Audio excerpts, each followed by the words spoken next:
For real? Oh no.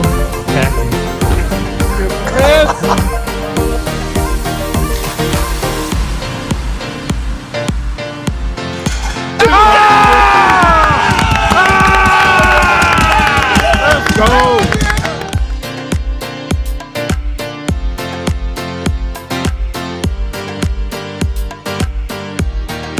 Boston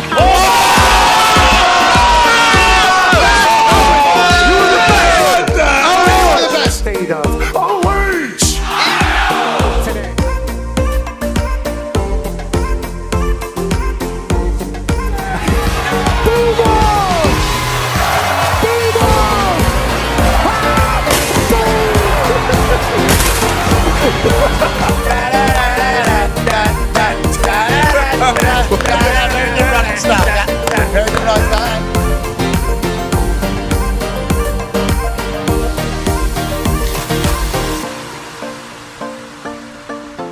In Berkeley, California. You got it.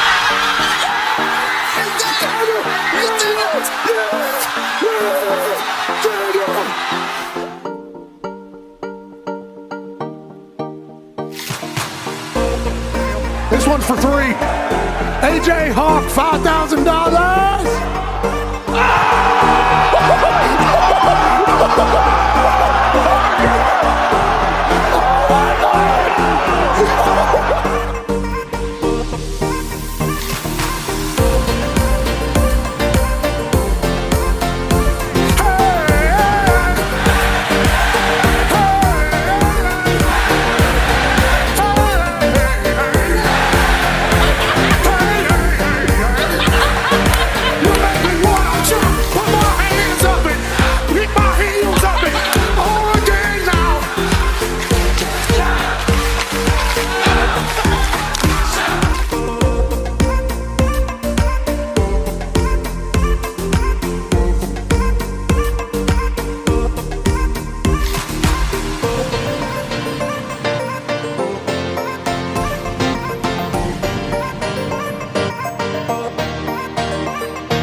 USA!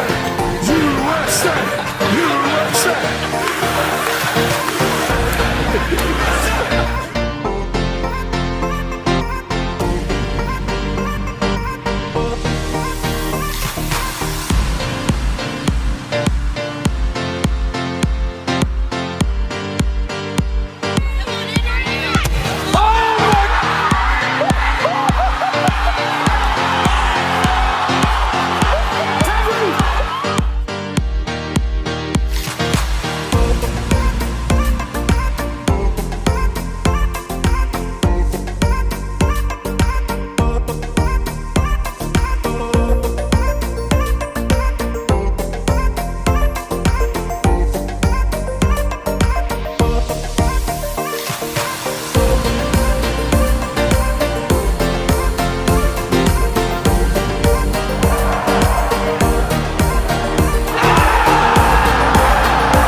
The following program is a collection of stooges talking about happenings in the sports world. It is meant to be comedic informative.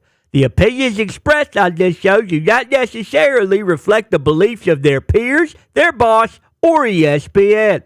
There may be some cuss words because that's how humans in the real world talk. If you are young, please seek permission before watching any further. Hey, What? let's go!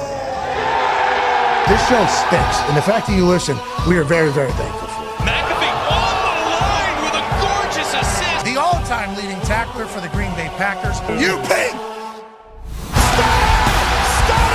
Damn it! Be a friend, tell a friend something nice could change their life.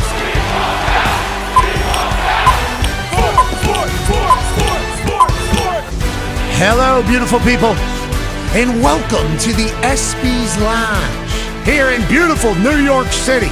on this ESPYS Eve, July 14th. This program starts now.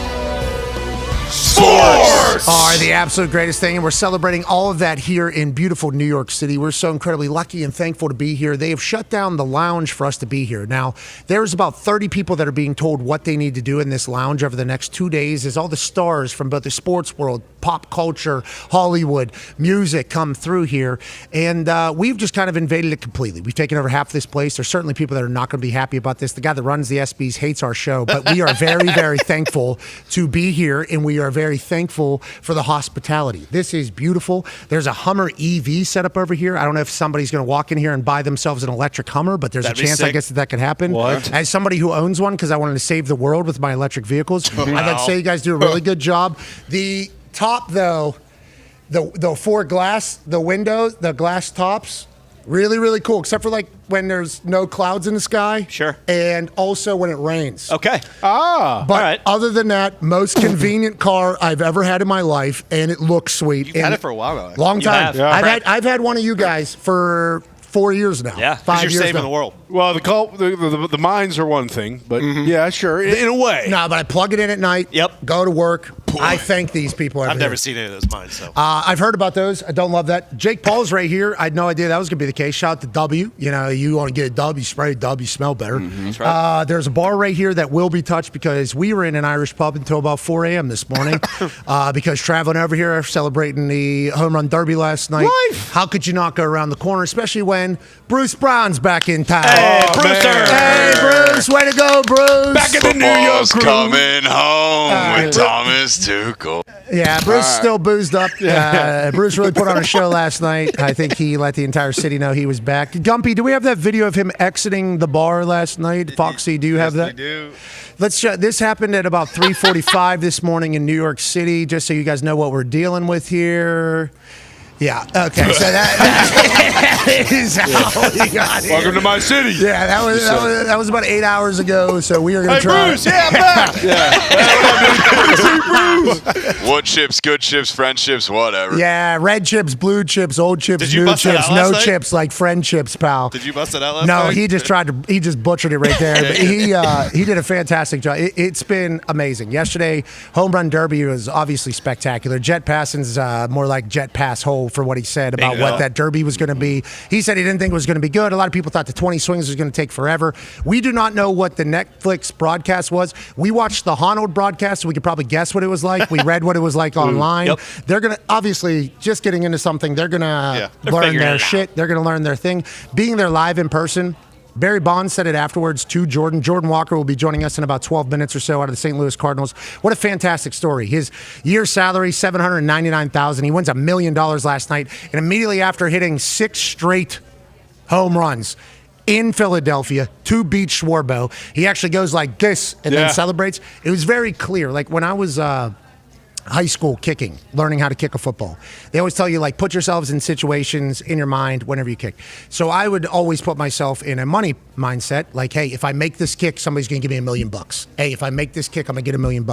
Last night, he literally walked into that place and said, hey, if I can hit more home runs than everybody here, I can get $1 million right now, which means more to him than anybody else that was in that field. Definitely. Schwarbo's got like $400 million in career earnings or something like that. Obviously, Bryce Harper, just his marketing deal is obviously worth more than that. 24-year-old dude out of Georgia steps up in a big moment in Philadelphia and does what he does, especially to end that thing with the magenta ball. We hadn't seen that all night.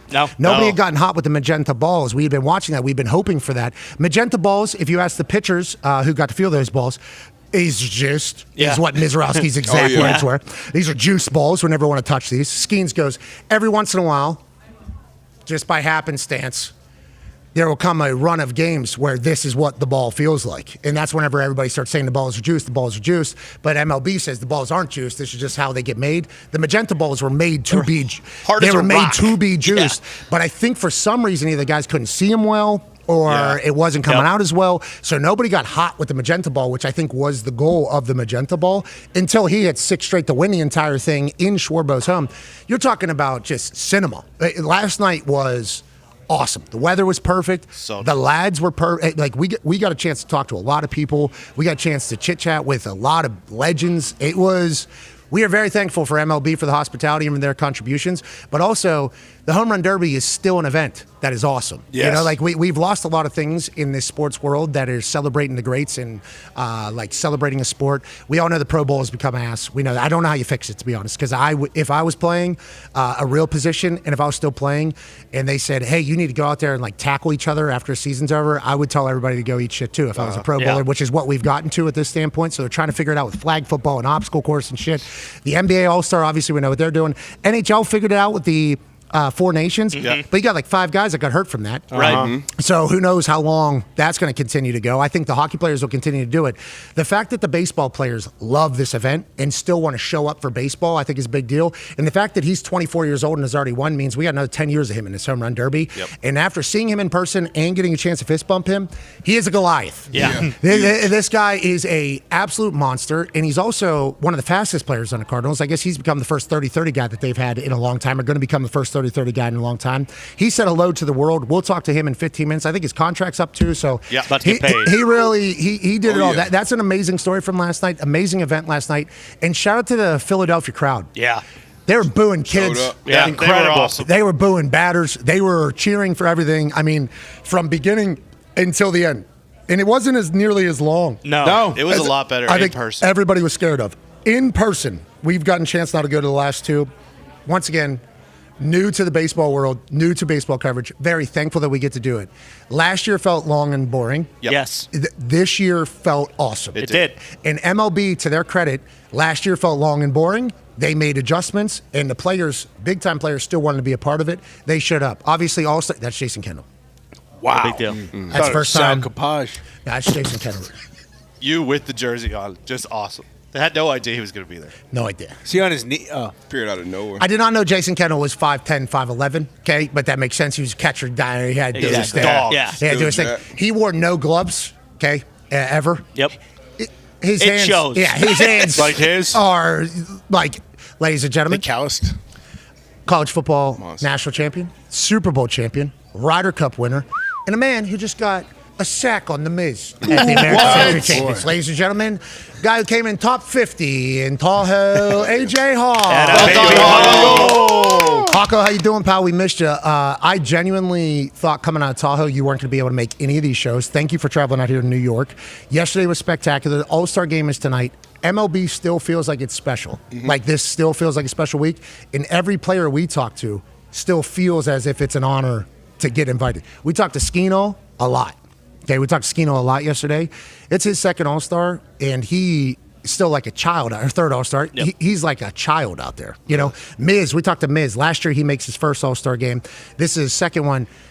They're talking about the conversation that happened in the clubhouse before this home run derby started, as if they're listening to legends speak, and they're like doing this entire thing. Braxton Ashcraft yeah. out of the Pirates. He's a stud football player out of Waco, Texas, who's now incredible pitcher for the Pirates. He normally, from my understanding, he's a football guy. He's a lot chatty.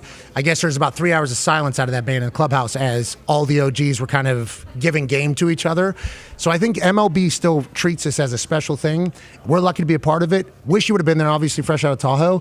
But I do appreciate the fact that their league still takes it serious, the celebration of their league. Absolutely. I watched the Netflix broadcast. So How was it? Honestly, it was Everybody- good. Okay. Pool host Barry Bonds, I love their insight, everything they were doing. El Duncan kind of directing everything.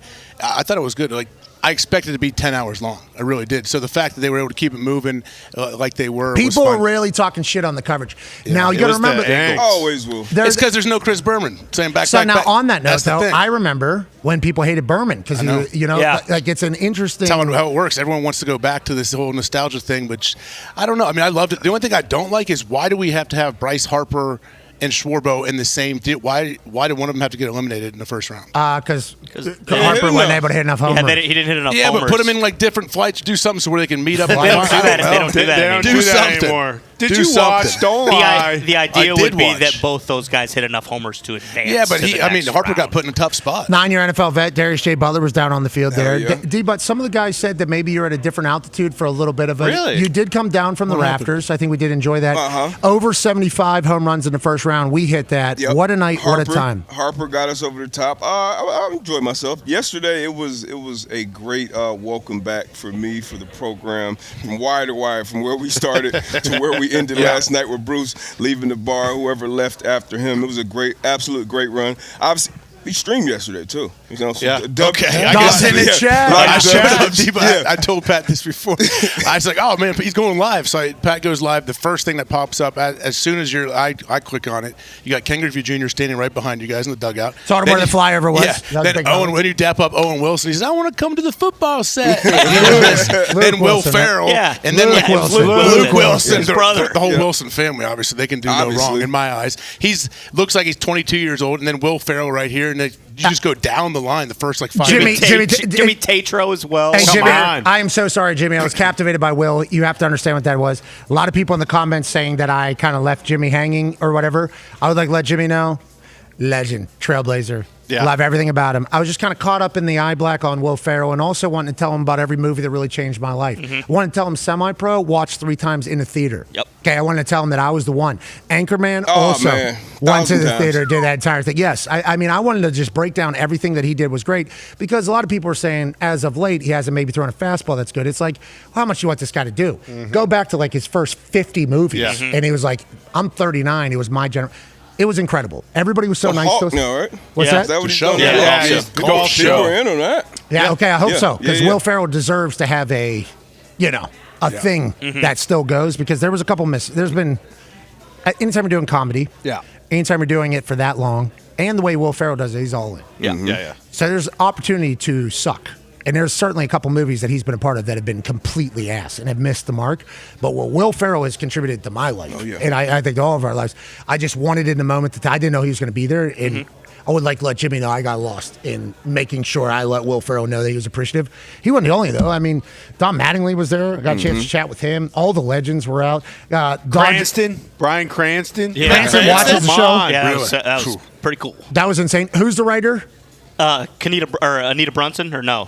Oh, Abbott Elementary. Yes. Quinta Brunson. Yeah, there you go. Quinta Brunson. Yeah. She was Yep. there. Kyle Lowry. Kyle Lowry. There. So many. Jimmy Rollins. I'm just seeing this for the first time. Yeah. I didn't see Cranston. Yeah. Yeah, and let's not even talk about. I would like to say though, Ty. Also, if Jason Kendall, I told him to get in there. Jay, come on, Jay. Yeah. Come on, Jay. Need you in here. Ty, if you make that your profile photo, I'd like to say there's multiple options. I don't know if you looked at them yet. Zoomed out, haven't. zoomed in, portrait mode. I did. You did. You hooked it up. Yeah.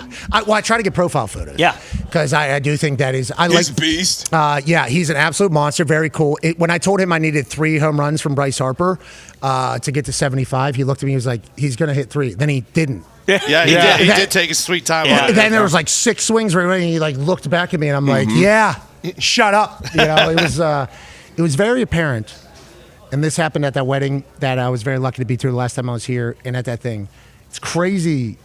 Like the amount of people that we have so much respect for that like know that we exist now.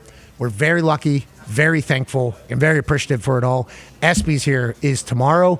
We're very thankful for whoever we get a chance to stop by. This lounge is where everybody checks in. Dom. Big dog. Hey, Took Dawn. care of us. Dawn brought me some beers. Asked me if I wanted some chicken Yeah, cutlets. you need some cutlets, some cheese Literally asked me if I wanted some cutlets while I course was he sitting did. down Like on right there, do you have him with him? I'll go get him. He He literally always does. He The first walked. interaction was so Italian. As Italian. As soon as quick dab up, keep moving. Hey, whatever you need, just let me know. No, it was the most Italian. Yeah, he walks up and I tell him, I go, hey, because we're streaming. Okay, I go, hey. He goes, my man. Okay, he goes, you're the best. Okay, hope you're good. Then another guy shows up and he points at the guy and he goes, hey, you guys are the best, and then walks away. And it was like the most Italian interaction that could possibly be. Dom, I think, is going to be on the program soon. Oh, yeah. I was trying to put a little pressure on him to come on the show. Dom does what he wants to do. He is obviously an icon in Philly, and I know outside of Philadelphia, the narrative about him is whatever. We got a chance to experience a little. There he is, right there. Hey, you guys, you're the best. You're the best. He just did the entire thing right there. I know whatever people say about him outside of Philly, because I don't think any other city has a human like this guy. Yeah. In Philly, though, we were watching it happen. He is exactly what Yes. everybody from He does Philly want to know though who on the program talk shit about. Yeah. And I said, I don't know. Right here. That's the toxic table at Boston Connor and at Ty Schmidt down there. One half of the hammer, Dahn. Cowboys AP Tone. Tone, you hit last night, okay? Yep. We obviously did the first round over 74.5. Shout out to DraftKings for letting us boost that. Also, plus 120 for that. Felt great. Yeah, it did. That felt like a really good boost. We appreciate them doing that. You also immediately yesterday say, hey, with the way the wind's blowing this park with the people in here, 485 is the over-under for longest. Contreras, first guy out the bat, had Like 480, third swing, yeah. 483, 487, 490. Yeah. That was like, we knocked that out immediately. For the All-Star game, what is there to bet on, and how should we kind of be viewing that? It's hard. Tom? It's really, really hard. Like, especially because, there's a lot of pitchers who just pitched this weekend, so they're not available to go now, like Schlittler. Schlittler can't go What's for the his Yankees. name? What? Schlittler. Cam Schlittler. We saw him in the elevator Had a conversation with him. Yeah, too. he just called him Shitler. Better than the other one. Schlittler almost walked right in the main concourse, by the way. Nobody's going to talk about that. Yeah. He almost Saved him. He was like, where are the buses? I was like, not this way. Don't follow us. Everybody's so cool. Literally, everybody's so cool. But, like, it's so hard to know who's going tonight. Like, Skeens can't go for the NL tonight, but Chris Sanchez is going, who's been an absolute dog. Dylan Cease is getting the start for the AL. Like, pitching-wise, I lean a little bit to the NL, but it's hard to bet on tonight. Ladies and gentlemen, joining us now is the superstar from last night that we watched. An absolute dog! From Georgia. I'm looking at him right now. Got a great chain on. Got some nice sunglasses. He's got a new deal coming. And he's also got 7 figures because his bat got real hot. Ladies and gentlemen, out of St. Louis Cardinals home run derby champion, Jordan Walker. Yeah. What's going on, guys? What's going on? Congrats, man. That was awesome to watch. And I Appreciate it. I led off with talking about this because we were there. You were a monster of a man. I mean, baseball players are so big. I think we forget about that. Like Schwarbo, 5'10" or whatever. Right. Yeah. Everybody else, monster. That was our first time getting to see you live. You put on a show. Everybody loved you, and what you did at the end of that thing, ice cold, bro. Congratulations on that. Appreciate it, man. Thank you. And, big conversation now has been your salary versus what you won. Going into that, and I told the story about me. I was a kicker, and in high school, and I would put myself in a position of like, all right, if I make this kick, somebody's going to walk up and give me $1 million. If I trying to put a little pressure on myself, going into last night, knowing that $1 million on the line and that you certainly have the ability to do that. And I saw you make it rain too immediately afterwards. What was the thought? And when you get there and you have to hit like 6 home runs with only like 3 swings left, what is the mindset? What's the mentality? Can you just take us back to last night and your special night? Yeah, man. I mean, it was crazy in all honesty, man. The stadium's packed. Everybody's booing, you know what I mean? But I never doubted myself, to be honest with you. And Schwarber put on an unreal performance. In all honesty, I think I kind of blacked out there for real. and just took my swings and did my best. But it was definitely, Schwarber made it tough. Barry said it was the best home run derby he's ever seen. I mean, I honestly, they had the Barry Bonds McGuire one from 1996 running back when it was in Philadelphia, and it was like empty park. It was in the middle of the day. What the home run derby has become is an absolute spectacle. With the new rules, nobody knew what it was going to be. It's on Netflix. It's like you're a huge piece of that being a massively successful night. You should take a lot of pride in that, obviously. But there's a couple home runs where you wristed them. It looked like you didn't even hit them clean. And by the way, I'm going to follow you for the rest of your career. 24. You need to do that. Appreciate it. Yeah, I cannot wait to watch you play baseball going forward. But was there a couple that like you thought weren't going to go out that got out? Is there like a couple early where you're like, ooh, if that one's going out, this could be a good night? Like, is there a little bit of that early in the evening where you start feeling good about the way the ball is jumping off the bat, or is that every night for you? And I just need to understand that. Nah. You're definitely right about the first one. There's a couple I hit low that I was like, I don't know, but when they snuck out of there, I was like, okay, I got a chance. You know what I'm saying? Let's keep this thing going. Okay, so everybody talked about the amount of money that you get paid, and I think your contract's up. Hey. Good timing. Yeah. Hell of a season right now. I was going to say, dude, yeah. Derby, yes, but had a pretty good first half, too. And then we looked into a little bit, and we started asking people at the Cardinals. They're like, yeah, he's also going to be our first, 30 for 30 guy that we've had. He's, the fastest guy we have. And I'm like, he's, 6'42". He's, 6'10". I don't know how tall this guy is. So, obviously, the future, very, very bright. We talked to Schwarber yesterday. We talked to Bryce Harper yesterday. We talked to Skino yesterday. We talked to Miz. The way you all hold All-Star Week and Home Run Derby, I think is special. I think it's very sweet. I think a lot of other sports wish they still had that. For you, being a part of the Home Run Derby, now being a Home Run Derby champion, does it feel as if you are carrying on a tradition of baseball, of America's pastime whenever you're in it? And why do you think you baseball players have so much respect for the spectacle that is All-Star Break and the Home Run Derby still? I mean, honestly, for me personally, I've grown up living, breathing baseball. That's my favorite sport, growing up. My parents talk about how I slept with my bat and my glove. And I watched the home run derby when I was growing up, too. I mean, all-star game, everything like that. It's been my dream to do it. So being a part of it, man, it was just special to me, I mean, I don't know if you can truly explain how much you love the game. So I'm doing my best right now, but being a part of that was unreal, and especially against the greats and future Hall of Famers like Harper and Schwarber as well. So it's super cool for that. Yeah, it feels like you're on your way to that too as well, brother. Now, a lot of shit has to happen. Appreciate it. A lot of shit has to happen. Obviously, baseball is such a failing sport. Like you have to fail so much in baseball, so to become successful, which is crazy. Talked to the boys about that last night. Just the amount of mental toughness that I don't have to play that sport. I strike out in the first inning. I got to go back to third inning. I am still pissed. I am still pissed from that entire thing. So we can't wait to watch you do your thing. AJ Hawk has a question for you, Jordan. Yeah, Jordan, I'm wondering, your prep as far as what you did getting ready for this. Who did you talk to? You don't have a whole lot of time, obviously, being in the middle of the season.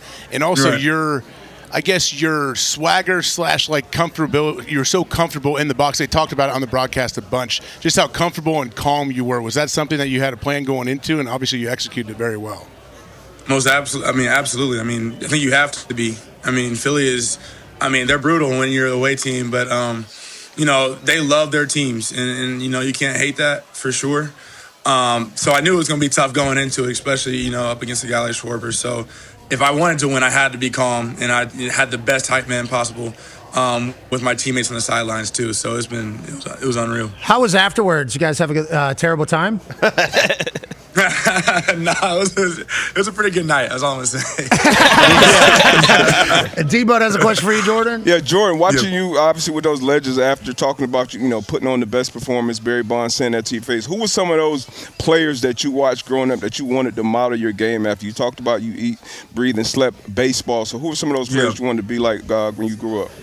So coming out of Atlanta, I was a third baseman coming up, so I wanted to be like Chipper for a while. And then when Hayward debuted, I remember I was sitting out in left field. It was unreal with that too. So then I was like, I want to be like him. So those are the two guys I remember just watching growing up when I was a kid. So Chipper's too white. You didn't want to stick. I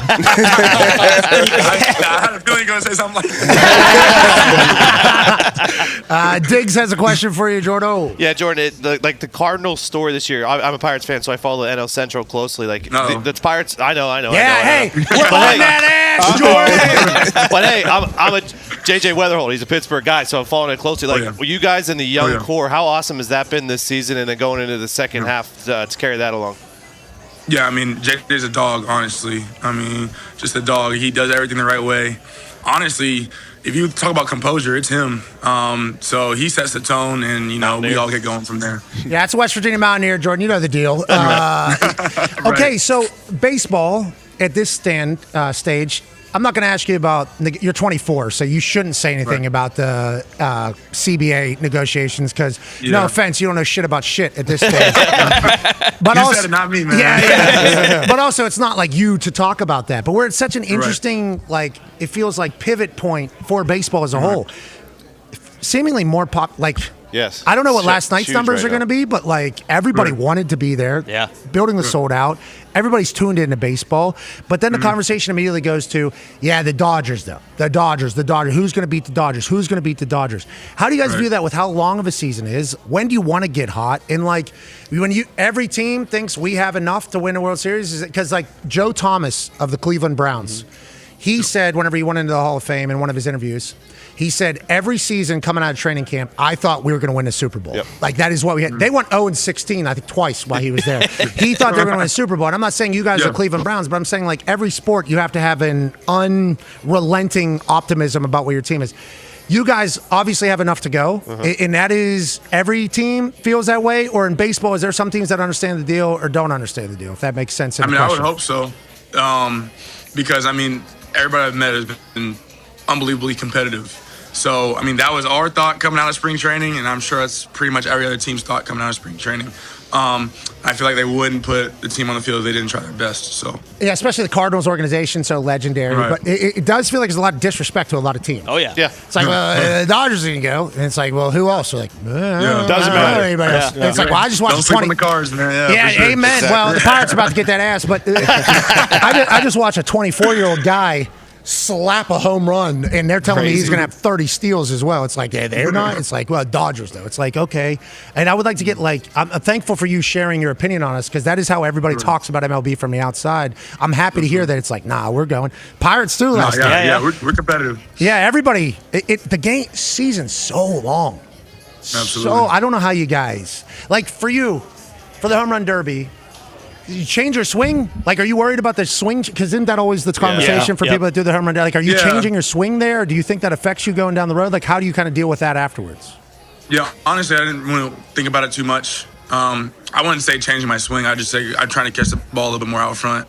During the season, I'm usually trying to go center field, the big part of the field. But home run derby, you got to hit home runs. So maybe just catch the ball a little bit more out front. Don't change too much. 20 swings. Was there a, hey, let's just make sure we get a good pitch, or when I get in a groove, I'm going to go? Because obviously we saw you do this one here. You must have felt good. How much are you thinking about that? Yeah, I mean, I want to get a good pitch. That's the main thing. But honestly, just try not to get tired. That's when I get killed. I started, I think I hit 3 grounders or line drives in a row. I got killed. I was tired, man. So I had to slow that down, and that was really the goal. I wish you would have called ABS on your guy. Yeah. KT was money yesterday. KT was money. He was our guy, Yeah, huge deal to be the pitcher that wins. You have to perform. Right. I mean, you really have to perform. Go ahead, Ty. Yeah, Jordan, you obviously stole the show last night. We were down on the field, and I didn't see the broadcast, but I saw afterwards, your parents kind of stole the show on the broadcast. Oh, yeah. They kept, panning to them after you'd hit a homer, and they were going nuts with everyone. How special was it? Because I feel like that probably isn't that common where someone gets to win the Derby and their parents are there in the crowd watching them be able to do that. Like, how special was that to have your family there for such a massive night? I mean, really special. But, I'm used to them being there for me. They come out whenever they can. My mom's a high school teacher, so it's tough for her to come out. But, I mean, and she does. She shows out. My grandma shows out. My dad obviously shows out. And I love having them, with me every step of the way. So it was real special. I could share that moment with them. Backwards hat, Ken Griffey walk over with his camera. That's kind of deal, right? Did he come over and say, hey, pretty good, better fucking win this thing? Yeah. The standard was high with him, absolutely. You look cool, though. I mean, the backwards hat looks so cool. Do we have chains on, too? Do we have chains on? Chains. Gifts from my family, friends, everything like that. So, I had to wear it with me. Do you wear it during games, too? You got chains on during a game or no? Oh, yeah. It's kind of my way of keeping them with me while I play. All right, we'll send you over some fake jewelry. I'll wear it. Con, actually, you're a millionaire now just strictly off of one night, so it's going to have to be something nice. Go ahead, Con, man. Yeah, Jordan, I also do believe, especially with how you hit those home runs to left field, you'd look great in a Boston Red Sox uniform. So let's keep that in mind. Let's just keep that in mind. You don't have to comment on it. Just keep that in mind. But aside from that, growing up, you said you slept with a bat and glove, loved baseball. Did you play any other sports? Because, the guys told me when you walked out to, in and out of the dugout, staying hot, they're like, this guy's the biggest dude we've ever seen in our life. Like, Giant. Did any NFL football or, basketball coaches tell you, soccer. like, hey, soccer. Hey, probably not soccer, but hey, forget baseball. I did play soccer when I was real little, but it was mainly baseball, basketball. My high school football coach trying to get me on the team for the longest time. I was a little caught up with baseball and basketball at the time. But yeah, if I wasn't a baseball player, I'd for sure try to be a hooper. You still got a shot or no?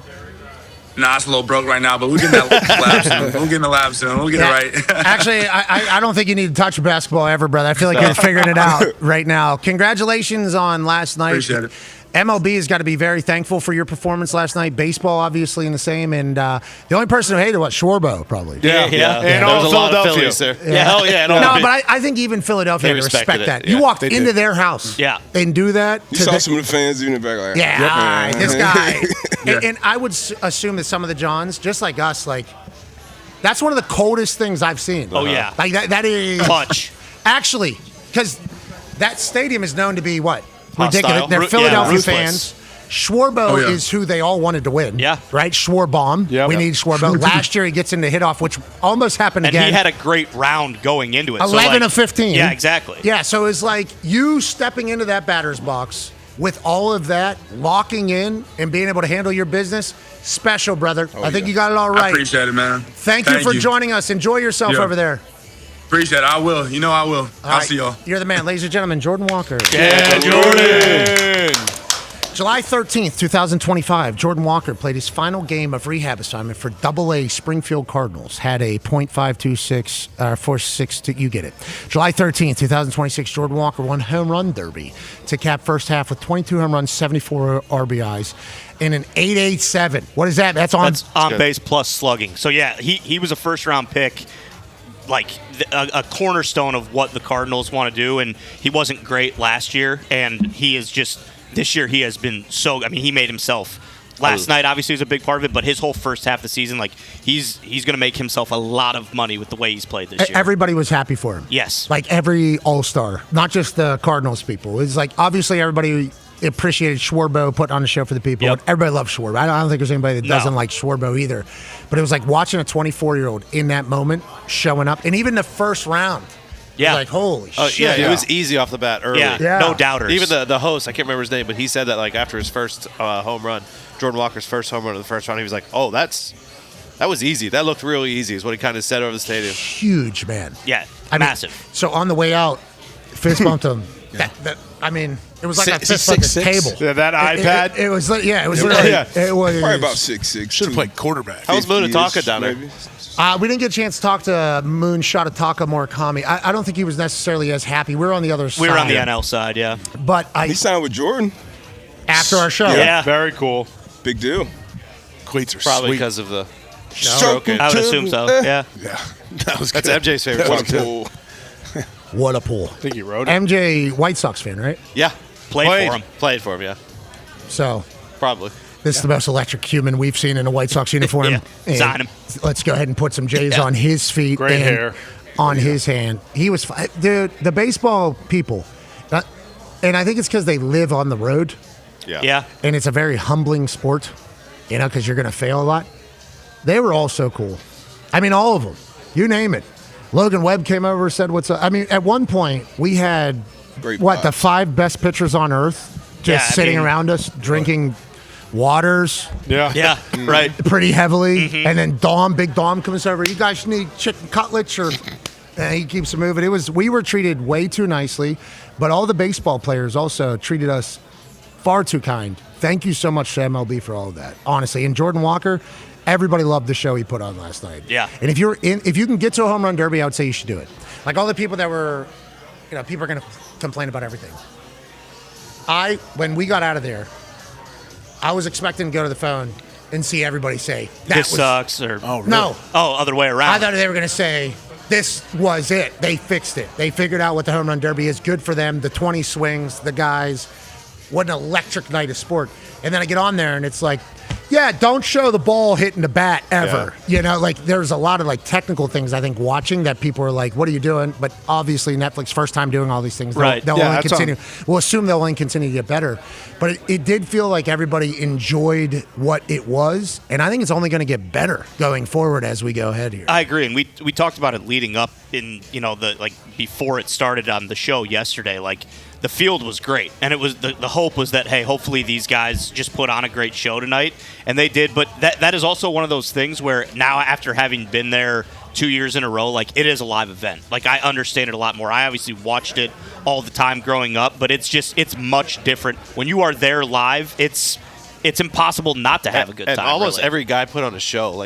Even Jack Caglione, I think he hit 8, but he put one almost out of the stadium up on the third deck. Everyone put on a show. Were you on TV last night? I was on TV last night. What? Made TV. Wow. Yeah. Right here, I believe. Right here. Right after this one. The second one he hits. Tone and boys are up there in the Surfside. I was drinking tall boy Surfsides. I'll tell you, yesterday there was pause right there, Foxy. So down in the lower right corner, that's the other Contreras. Yeah. Yes. Okay. They're from Venezuela. They're dogs. Okay. They, World Baseball Classic, eyeballed me, okay, and immediately started chirping me before World Baseball Classic even starts. So then Ponche starts, and it starts going how it's going. Contreras brothers from dugout looking at me in crowd, talking shit. So this is my first time getting to see them in real life.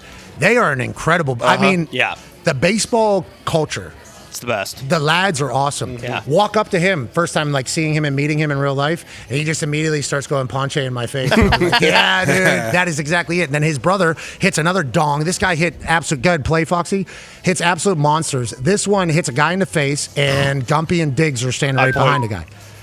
And Pause. Right there, Gumpy with the white hat. White hat, keep playing it. Oh, okay. I turned around. I Keep said, that guy just got hit in the he head. missed it. That guy's face said, "Is 10 Diggs on the screen?" And that was the home run that cashed the over for 44.5. Yeah, 490. Is that what you're pointing at? Like, Hey, That's no, it. I said that ball guy just got hit right in the head with that ball. And I do believe Gumpy got that on camera. The guy get hit in the face. Didn't want to post it strictly because guy did get hit directly in the face. Now, I don't think the Geico gloves gave anybody any problems. No, they actually worked out there. Okay, that's good. Yeah. I'm happy to hear that. Geico's got it figured out, dude. Is that mayhem? I believe so. Good question. The fraud, Right? I think it's the is that gecko. progressive? No, it's not progressive. That's Flow. I think it is Gecko. Geico's the gecko. Got it. Well, And the Is it cave, Allstate? and the caveman, right? They were the cavemen. So easy. Allstate? Is it Allstate? Allstate's mayhem. Hey, insurance, we appreciate you guys Yeah, being that's clever. right. That's right. Shout out. we got it. Joining us now, ladies and gentlemen, is the man who knows everybody in this city. You'll just go there, yeah. Okay. You should mute that while you take that off your head right now. Yeah. You got it. Okay. Yeah. Okay. Yep. smooth. That was great. I thought you did a great job right there. You're pressing the mute. Yeah, okay. Is there a party going on behind us? Yeah, it's the lounge. That's what we're talking about. Ladies and gentlemen, joining us now is a man who always brings the party. He's a Emmy Award winner, an absolute stallion, mayor of New York, and I believe, I'm not breaking the news, there's big news coming out of this guy's life soon. Ladies and gentlemen, Peter Schrager. Hey, Schrager! Peter Schrager! Schrager at the ESPY party. The Nobles. Nobles, hey, Tom Like Brady 6 gave inches him taller. those. Wow. Tom Brady, Todd, can you hit the, Here, the white party? thank you. Yeah. Oh, was he? Probably. It's You got to get the wire out from underneath the, no, the microphone. Yeah, right here. This one right here. TV. Yeah, no, it needs to go underneath your microphone. Yeah, so here, I'm gonna go like this, and no, let's go like this. Yep. There we go. Yeah. There we go. That's Emmy Award winner right there. That's how you adjust. still muted. Ladies and gentlemen, Peter Schrager. Schrager, how you doing, pal? I'm doing amazing. I am so happy to be with you guys. Cool part of the summer. You guys brought it yesterday, brought it last night. I want all your stories from the wedding. I want all your stories from the golf. I am just a sponge for all of it. I miss you guys. It's so good to be here. Okay, we miss you too. We appreciate you stopping by over here. Obviously, we come to New York City, got to hit you up. That's how everybody feels that comes to this city. We certainly feel that way. ESPYS here, celebrating sport is a special thing. Let's dive into some football stuff. Yep. Schefter said it feels like Aaron Donald's probably playing football this year. Yep. That is awesome for all of us. That's certainly awesome for the Rams. You obviously flying coach into the Rams facility. What is their conversation around it? Because whenever we talked to Snead told me, he was like, hey, why don't you start texting Aaron? Like, time to come back. Feels like they are definitely in the Aaron Donald business, but they don't want to be too overbearing. Like, how do you think they're kind of handling it? Great way to put it. I think it starts with the player, and Pat, you would know him better than I do, but Aaron Donald is not going to come back as some 30-cent on the dollar version of Aaron Donald. He wants to be ready. That's why that workout was going on. He wants to be fully where he was when he retired 2 years ago. He wants to be the best version of himself. When I tell you, they haven't even discussed money yet. So that's the secondary part of this. The first part is, does Aaron Donald want to come back? Is he prepared to come back? Is he ready to come back? The Rams would welcome him with open arms, obviously, if the numbers worked out. But this is not going to be one of those deals where it's like week 2, week 3, week 4. No. He wants to go the full season if he comes back, and he wants to be at his best version of himself. So that's why these workouts are happening. I think he's figuring it out himself. Training camp starts in a week. I would imagine we would have more information by then. Okay, so if he comes back, I mean, I saw words floating, and people in Pittsburgh aren't going to love this, but like steel curtain. You're talking like absolutely iconic defense potentially. Now, you said the money hasn't been figured out, but Aaron Donald, I don't want to talk for Aaron Donald or negotiate for Aaron Donald, but like feels like that's probably an easy thing to figure out at this stage. 2 years removed, this would be considered bonus money, but he's still Aaron Donald, so you have to pay him. I think there is a number that they can both easily get to with incentives based. Schefter said yesterday and I disagreed with him on this, but he has more information than I do. He said this is a cush shut up for Aaron. He only has to play 10 to 15 snaps. Like, I don't think that's what Aaron Donald would ever want to do. No way. I don't think that's what he would want to do. So I don't know if Schefter's just thinking like, hey, this is like an easier game plan for Aaron Donald, but you just mentioned it there. He wants to be back as Aaron Donald. Especially if he gets a chance to play alongside. Yeah, and like I what think they're able to do is, I think Aaron understands, and Miles probably understands, and everybody in LA understands, like, hey, Super Bowl's here. We have a chance to do something that is like legendary and historic. Now, obviously, they have to go out on the field and prove it, but that roster all of a sudden becomes the Avengers if this actually happens. And it's a mature group, too. It's like a group that wants to win. So it's an interesting dynamic. It's a mix of guys who have won and haven't. Remember, Devontae Adams has been to 5 NFC Championship games, has never played in a Super Bowl. Like, do we get one for Devontae this year? You know, you go through these different veterans on the lineup, and okay, we now also have Trent McDuffie, who's got Super Bowl rings and that experience. We, of course, have Matthew Stafford, and we have all these other guys who are from the original team that won it 4 or 5 years ago. But I wouldn't say the snap count. I don't think Adam's that far off. I would think more than that. I would think you get him, 20, 25, whatever it is, if he comes back. I mean, he will decide that. Maybe early in the season, Trey. Don't you feel like I think he's doing. You want to play? I think, and he's in the middle too. Like that is on the outside. You can rotate guys. I think it's a lot easier to rotate guys on the outside. He plays in the middle. I don't know if it's just how many snaps per side normally? Is like 50? What do you? Offensive tackle? 60, between 60. 55 and 70 maybe a game. Yeah, I think he's got to be 30 playing plus, 35 plus. You would to be in rhythm to also, play. Like you want to 18-week season, you build towards that, right? Yeah, like he hasn't played in 2 years. See, I don't think so. See, I think completely opposite. Yeah. I think Aaron You think Donald's out of the coming. gate, 60 snaps? Let's Yes. go. If he goes to camp, I think he's playing. If he's doing his workout now, this is to see if he's ready for camp. I think. And that's what it is. It's he wants to make sure he's his best version. He's not. He doesn't want to come back, and I don't want to name an athlete that came back in a different jersey or whatever. That You you're can, like, though. Michael Jordan. Whatever. If you want to say Jordan as the Wizards, who I think maybe we revision his history. Not so terrible the first year with the Wizards. All-star, 82 games. whatever it is. Yeah. Still average like 20 points. But Yeah, I think he dropped 52, right? Does it? Yeah. But he doesn't want to be a lesser version of himself. He's too good of a competitor. He's already won all the awards and has the Super Bowl ring. So he doesn't need to do this just to do it. He wants to be the most dominant defensive tackle in the league, and there's a chance he can be if he's in shape. And all those workout videos are different than playing shape, as you know. Okay, so 5 of the last 9 Defensive Player of the Years would be on that roster for Aaron Donald. Okay, There's an issue, though, with the money. I'll say this. When they brought in Myles Garrett and they restructured his deal, and they obviously have all these other pieces, the Jalen Watsons, the Trent McDuffies. There are a couple young guys on that team, and whether it be Kobe Turner or whether it be Puka Nacua, these guys, they're waiting their turn for their payday, and I don't think Aaron Donald is going to be the one to say, you know what, I need $40 million for the year. I don't think it's going to be that, because that ruins the budget for everyone. It would be incentives based, and it would also be, I'm not ruining it for those young guys. They're next in line. I get it, but I need something. And we would like to clearly say this is not coming from Aaron Donald that we are saying this. Fair. We are just assuming. And Aaron Donald's agents have been some of the most savvy negotiators over the year. Remember, holdouts year after year, and then getting his money, and then surpassing expectations, then getting more. So I don't think it's necessarily going to be one of these where it's, 1 year, $3 million. I'm just happy to be here. No, he's going to get paid something, and there's going to be incentives, I'm sure. Shregs, would you be shocked if Aaron Donald doesn't play this year for the Rams? Schefter kind of said that. Yeah. Shocked is a bit extreme. Yeah. I would say the Rams. I would That is a Dan Patrick question. You're right. That is a Dan. Thank you for doing that. Yeah. Thank you for doing that. Thank you. I would be surprised if we don't see Aaron Donald as an LA Ram, but that doesn't come from Donald's side. That's because the Rams are so. They're like, yes, of course. Your we want boys Aaron with the head coach and everybody else. That's where it comes from. That's it. They love him, and they love him as a player and a person, and they would love this in the chapter with that. So, I don't know. It'd be on his decision. D-Bud has a question for you, Shrey. Yeah, sure. I know you've been at ESPYS. Is this a Dan Patrick question? Nah, this is a D-Bud question. I'm staying my lane. Okay, smart. This is softball. Boom. You've been at ESPYS a ton of times. Tell me a great ESPYS story. Whoa. Yeah. Never have been to the What? ESPYS. On purpose? Longtime Fox employee, longtime NFL Network employee. ESPN wouldn't even know me if back in the day I walked into that red carpet. I got invited. I'm going to go. I can't wait. I'm excited. What are you looking forward to? Who are you most looking My forward to? favorite ESPY moments was the Norm Macdonald monologue from many years ago, where he actually blistered everybody in the crowd, and it was an absolute roast. And it's been 20 years. Marcelo from Saturday Night Live, funny guy. I am curious to see what kind of jokes we get. I always like the monologue. I loved Pat McAfee's monologue a couple of years ago. I thought that was good. Thank you. I That appreciate took some that. shots. I like There that was roast one. humor. The boys know that there was a closer that got left in the chamber. Was there one? Was there a cutting room floor? Who was it about? First time in sports as a whole. First time in my life. You didn't say something. I kept one in the chamber. Yeah. Can I get the? It was 2021. When was it? It was 2020. It was during the writers' strike. I don't remember. Okay.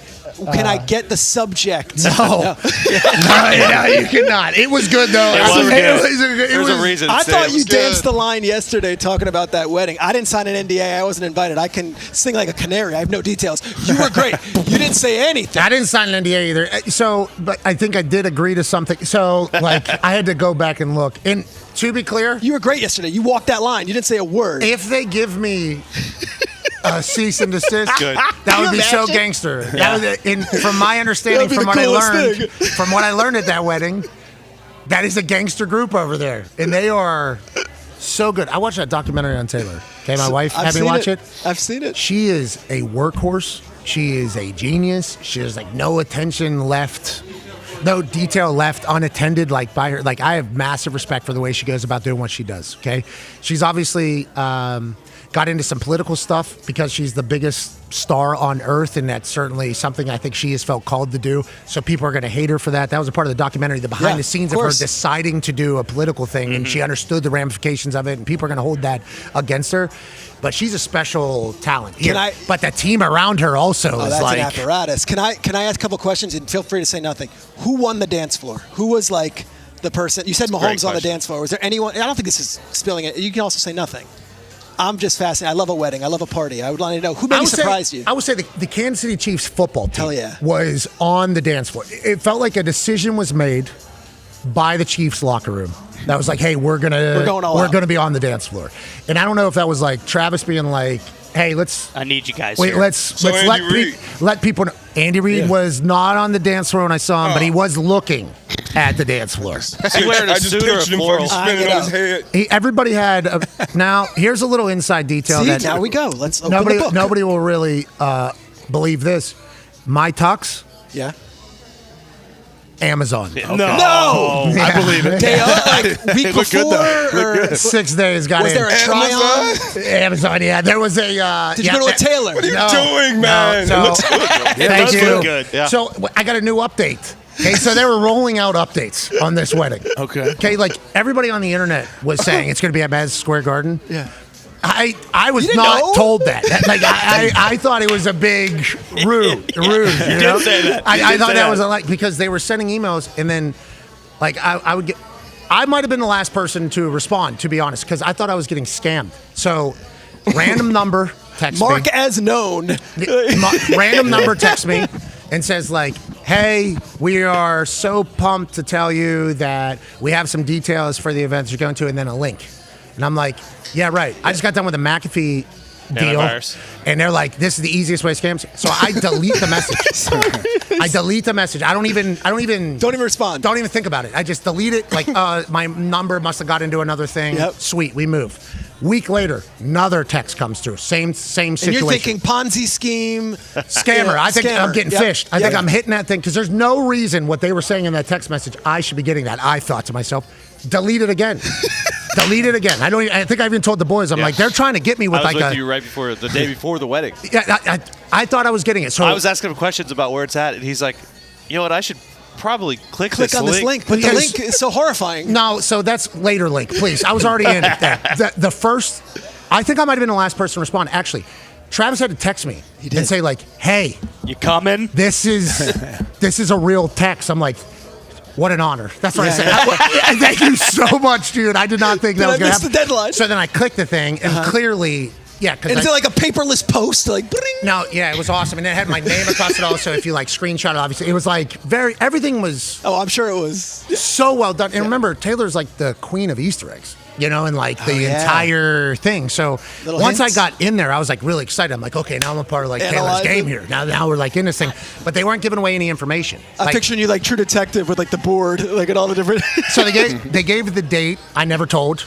No, right? No, I would no. like that to be on the record. Yeah, I no. never said a word about the day, even to the guys, because I thought maybe my phone was mic'd up. I did not know. Yeah. Like after hitting that thing, I did not say anything. But I did not know where it was until like day before they send a thing. They're like, "Hey, this is it. This is the time. This is when you do it." It was like, okay, so that is what it is. And I even kept it shut down. I'm like, How did you handle no phones? Um, Was it liberating in a little bit of a way? Like, yeah, it was kinda cool? incredible. Yeah. For me, we did Augusta this Yep. year, so that was. And this sounds so stupid for me to say. Precursor? I was at the Masters. No, it doesn't. But that's the only other place that I've ever heard like at That a Chappelle concert. I get to almost give it a- left the Masters. Foxy will tell you. Foxy, push came to shove the morning. They're like, all right, put your phone in your room, and then you'll get in a Sprinter van, and then I'll drive you in there. And I put my phone in my room at Augusta, and I walked out, and I turned back. I was like, I got to get one last check. Let me see what's going on here. And then I walked out into like the living room area we're staying in, and I'm like, I'm not going. I'm not going. I'm going to sit on my phone instead. I'm I'm gonna stay happy. here. I'm gonna stay here. I'm staying right here. And it was like a real moment. Like, are you that connected Yeah. to your phone? Yeah. And I was like, yeah, I am. And then I put it down. And then we got into a Sprinter van that had blacked out windows. Yep. Do you remember that, Foxy? Oh yeah, 100%. I thought I was getting kidnapped. That was the most genuine anxiety I've ever seen you have in the 8 years I've been with you. Yeah. And I'm thinking, this is a dream come true for me. I'm going to the Masters for the first time ever. I might only be there for 5 minutes. We'll turn around and get Pat's phone. So, Yes, exactly. But we had a great time. It was awesome. I am very much not very prepared for a lot of things. I would just like to enjoy the thing that we're at. Yeah. Like Home Run Derby last night, if you watched our stream, we had no idea how to get there. We had no idea where we were standing, but we're just going to enjoy this thing. I like to go into things like that. I know there's a lot of people that like to have all the information. I like to just kind of fucking live. Yeah. Like, let's just enjoy this thing. Have to have my phone, though. This is my life. Yeah. Like, literally, my job. I have to know what's going on, 100%. basically, and everything. So I think that, with how much fun I had at that, was like A good going into that. And then when you walk in there, and it's Magical. like, Brett Veach is one of the first people to talk to me. And he's like, I'm so happy you're here. I'm like, me too, dude. Good to see you. And then you got, just the. You mentioned yesterday, I'm not giving anything, you mentioned a Brad Pitt interaction that he bought you a drink. No, Or I got didn't you a buy it. drink. Drinks are Sorry. free, by the way. Come on. And no booze. I'm revealing myself a little bit here. My idiot friends from Jersey. Yeah, please. This is it. But anyways, it was awesome. Just know it was awesome. It was spectacular. Was there a person of that caliber besides Brad Pitt, maybe that you had like a really deep Michael Block. impactful conversation? Yeah, Blocky stole the show. Actually, Where afterwards, you said you did the worm on the dance floor. You left that. Blocky, yeah. Blocky was That's not. what I did hear that. I did talk to Dean Blandino. I got to see Dean Blandino. Dean went viral afterwards. Yeah, so did I. And I was very happy that they were there because I thought me and my wife were certainly going to be the ones that were like, why are these two here when everybody else isn't? But from my understanding from the conversations that I had, I think they felt there were like groups and like if there was direct in groups, but they probably weren't going to invite them. Like they just wanted to make like easy on the people that were invited. Like, hey, we'll invite your entire. We'll invite Burkhart, Brady, Aaron, Dean. Yeah, boom. Their And then team. like there's the Monday Night Countdown crew. Sure. They're like, it felt like everybody had a group. Jason, Ryan, all those guys were like, we're here. Everybody had a group. Except for me and my wife. So we got a chance to like bounce around and like see everybody. I have to think though, knowing how like Bradley Cooper gravitated towards you and all that, like there had to be a cool moment for you to have these people acknowledge you and that they are watching the show and that they are. Yeah, I mean that's why I thought it was the greatest night of all time. Yeah. Chris Rock knew my name. Sandman goes, "Oh, McAfee, I watch it." It's like, oh. Yeah, it was awesome. I would just like to go on the record yet again and say it was. And did your wife have a blast? Yeah, we had an absolute blast. I thought you guys were waiting in lines the whole time. That's what I read. Foxy. Eating buffet food. This guy. What's that all about? Eating buffet food. It's Nobu. It was fucking Nobu. Yeah, we did. We did stand behind two people and waiting to get It was Nobu. Paul McCartney. And You guys had raffle tickets or I something. wanna hold your hand. First time since 1960. I saw that. I didn't know that stat. I didn't know that in real time. I was Big singing stat. it. I was singing it. Good stat, right? Like Paul, hell yeah, dude, we're here. Hembo was on that one. First time since 64. Boom. I guess yesterday, me saying that Avril Lavigne played Skater Boy was the first time that it came Hadn't out. been revealed. Yeah, but she was awesome. And to be clear, those musicians, really cool. Like, one would just call out the other. Get on up. And then they would come up and then they would just do their shit. Yeah. And it was like, some of them I didn't know their songs. Like ESPYS was there. Obviously, she's very tight with Taylor. I didn't know her song. I didn't know it, but I would like to say she put on good. A lot of energy. Yeah, a lot of energy up there. Tate, How about New thing. York City this summer? Knicks, Taylor Swift wedding. How about the Jay-Z concert over the weekend? 3 of them, right? 3 or 4 of them. LeBron's there. LeBron was You there. heard it was a nightmare? Yeah, they said like The third night there was a last security night at issue. Yankee Stadium, like people were just like standing in there waiting. Didn't go on until like Yeah, late. Yeah, but I heard Jay-Z came out and said he wanted everybody to make sure they were safe getting in. Then he brought out Rihanna and Beyonce together. Yeah, I think Was Jeezy in there? Jeezy came. He canceled his show in Vegas. Flew out. Did they said do- Rihanna, who it's hard Eminem. hard to get a billionaire on the stage before Yeah. Eminem. Nas So, yeah. performed with Jay-Z, which was major in New York. God, look at you doing it in New York, bro. New York's really doing it. Trying. And then for the ESPYs, obviously, we hope that this is a good show celebrating sports and not what it sometimes is. Sure. And we're right in the belly of the beast here, and I hope they do hear me. Let's make sure we're celebrating sports here. Yeah. That's the purpose of the ESPYs. As opposed to what? Just shit. That was a Dan Patrick question, AJ. That's I'm not genuinely cool, man. kind of curious, though. Like, You know what I'm talking about. So I don't need you to ask for further details. You know what I'm talking about. And then the World Cup Finals Sunday here. Yeah. Yeah, it's Game not going to today, be America. Shregs. We got a big game today, Shregs. Are you going to watch a game with? Are you going to work today, or what are you doing? I'm going to be watching. France, Spain. We're going to some dive bar that Oh, Bruce got blacked out drunk with the owner. Yeah, his guy's name's Shane All. Crompton Ale House, great Crompton spot. Ale House. Yeah. Great. Don't say that. Why did you say that? Hey, That's decoy. That's We'll decoy. never We're have not to buy a going there. drink We're going to again. Jeff's Saloon. Foxy, please show the video of him walking out of that bar again, Oh, please, no. just so everybody can understand what he just said is not the Just truth. missed an absolute sitter. Ladies and gentlemen, this man at 3:45 cannot be trusted. No! Yeah. Shirtless? At least that restaurant had an A grade. That's what I was Hey, to be clear, Oreen, Yeah. the Irish lady who's the bartender, that's either Maureen or Noreen. We don't know. Still don't know. Oreen, she was awesome. She might have been the best bartender I've ever seen dealing with somebody like Bruce. Oh my God, shirtless. Yeah, she got was married over the break and then comes back here shirtless. Yeah, the 27-day wedding in Yeah, Croatia. I saw the pics. Comes over here. Unbelievable. Does it again. She poured him a water and just like slid it to him. She knew? Yeah, that place was awesome. I don't know the name of that place, but I assume we will be there again. It's way too close to it's very close. where we are staying, but Nice yeah, we've had a bodega blast. on the corner, too. Anything?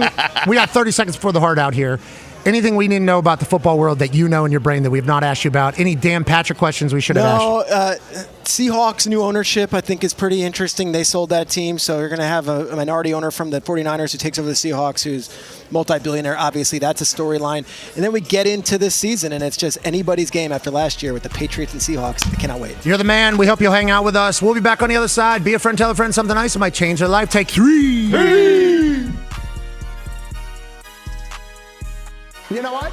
I think there's only one thing left to do here. I've experienced cafecito time. I've experienced the wonderful culture. I've experienced the beautiful people, and I think we got some canes over here. We got some canes over here. We got some canes over here. This day in Coral Gables is going to be one that I will remember for the rest of my life. Ray Lewis started his dance right here at Miami. Ed Reed started his legendary run here at Miami. The legends of football run deep. The moments are special. The national championships are in abundance. Just last year, a lovely University of Miami woman diver from Italy won a national championship. This thing's been staring at me all damn day. You're out of your mind, brother. You're crazy. Kirk, I'm a little winded. That's what I was going to say. You talked the whole time you were running. I'll give you a chance to catch your breath, you son of a bitch. You're crazy. I hope somebody got a lifesaver over there. Is there a lot of that? My man's out of breath. It is a long way to the top. Pat, you gonna jump in your suit? Are you going to jump in Oh, my God. Yeah, so I'm tired for you. Oh, my God. Yeah. Oh, he's going to take the jacket off. Okay. Okay. Oh, he's taking the shirt off now. Okay. All right. Looking ripped. Yeah, looking looking ripped. fit. Oh, he's taking the drawers off. Ladies and gentlemen. The pants. Not the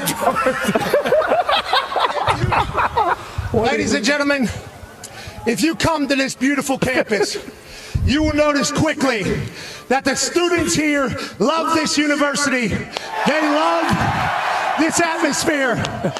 And I'm with everybody. I think the U is back. Give me. He's got the speed on. Oh my God. Give me the.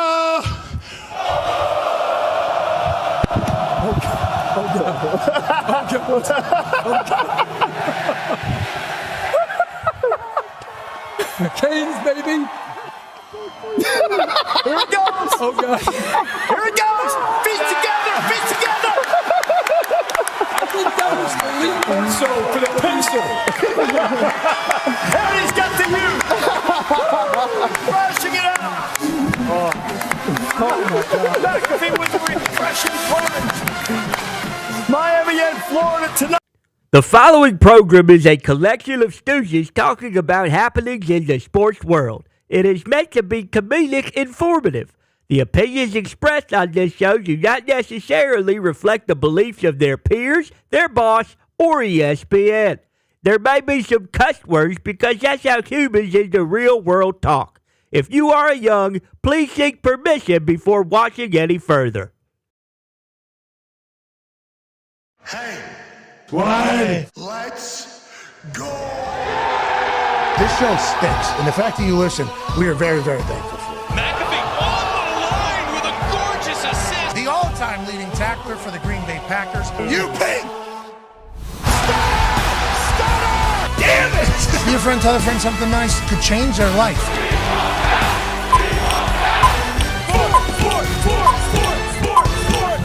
Hello, beautiful people, and welcome back to the ESPYS Lounge here in New York City on this ESPYS Eve, July 14th, 2026. Hour 2 starts now. Sports. Good shot. Good opening shot. Come in. We have a couple empty.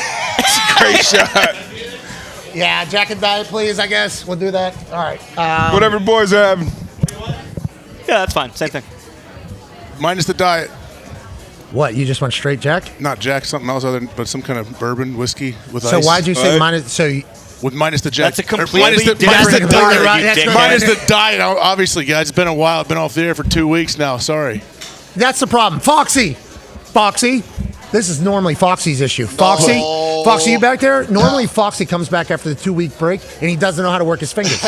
Normally he is just ass. I don't know how to order a drink told anymore. Pat- You're right. I told Pat that is not true. I'm like Conor McGregor. I'm always fight ready. Whoa. We just saw what happened. He did say that. The day after Conor McGregor did the whole thing that happened just the other day. Yeah. I go, Foxy, why don't we get a little work on maybe the board before we go back live? Because every time we do a 2-week break, you come back and you're ass. And he goes, I'm not ass. I'm Conor McGregor.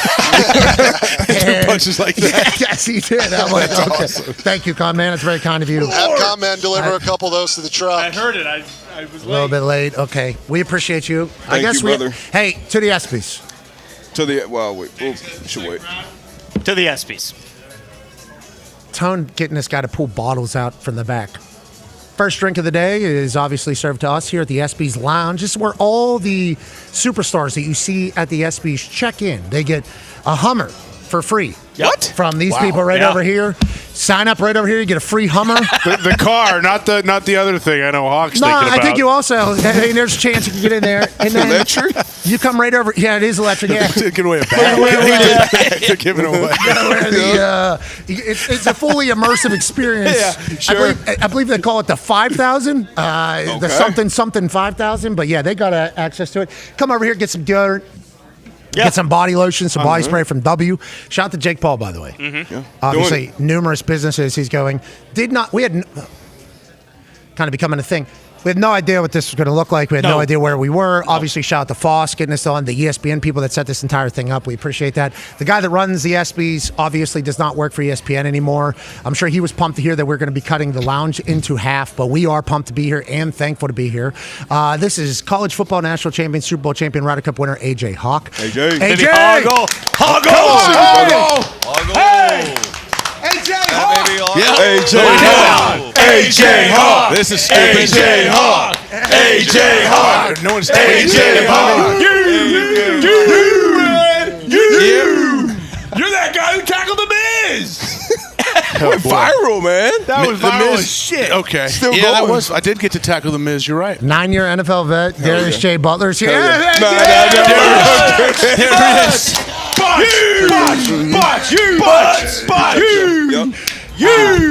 Ladies and gentlemen, standing to my left over here, guys locking it down. Legend. Holding it Always. down. You know, we walked into a couple enemies in this room. You know, wouldn't want to walk into this room with anybody else. Or Kinley! That's the man right there. That's the man right there. Kinley just told us with his eyes to go fuck ourselves. Obviously, Talks Tables here at Boss Connor and at Ty Schmidt. What's up, boys? And the booze bag, Tone Diggs, is still up at the bar. I don't know if he is you lost getting, or man? confused, but I appreciate Oh, no. Foss just blamed. had to go fetch a gingy. Jeez, Tony. Foss, obviously, working as a bar back, as well as a man who has to set everything up and book people as he hops out of the way. Superstars filing in for the ESPYs, obviously the annual celebration of the sports world. We hope that it will continue to be see. that. Yeah, we'll see. Celebrating sports. 34th year.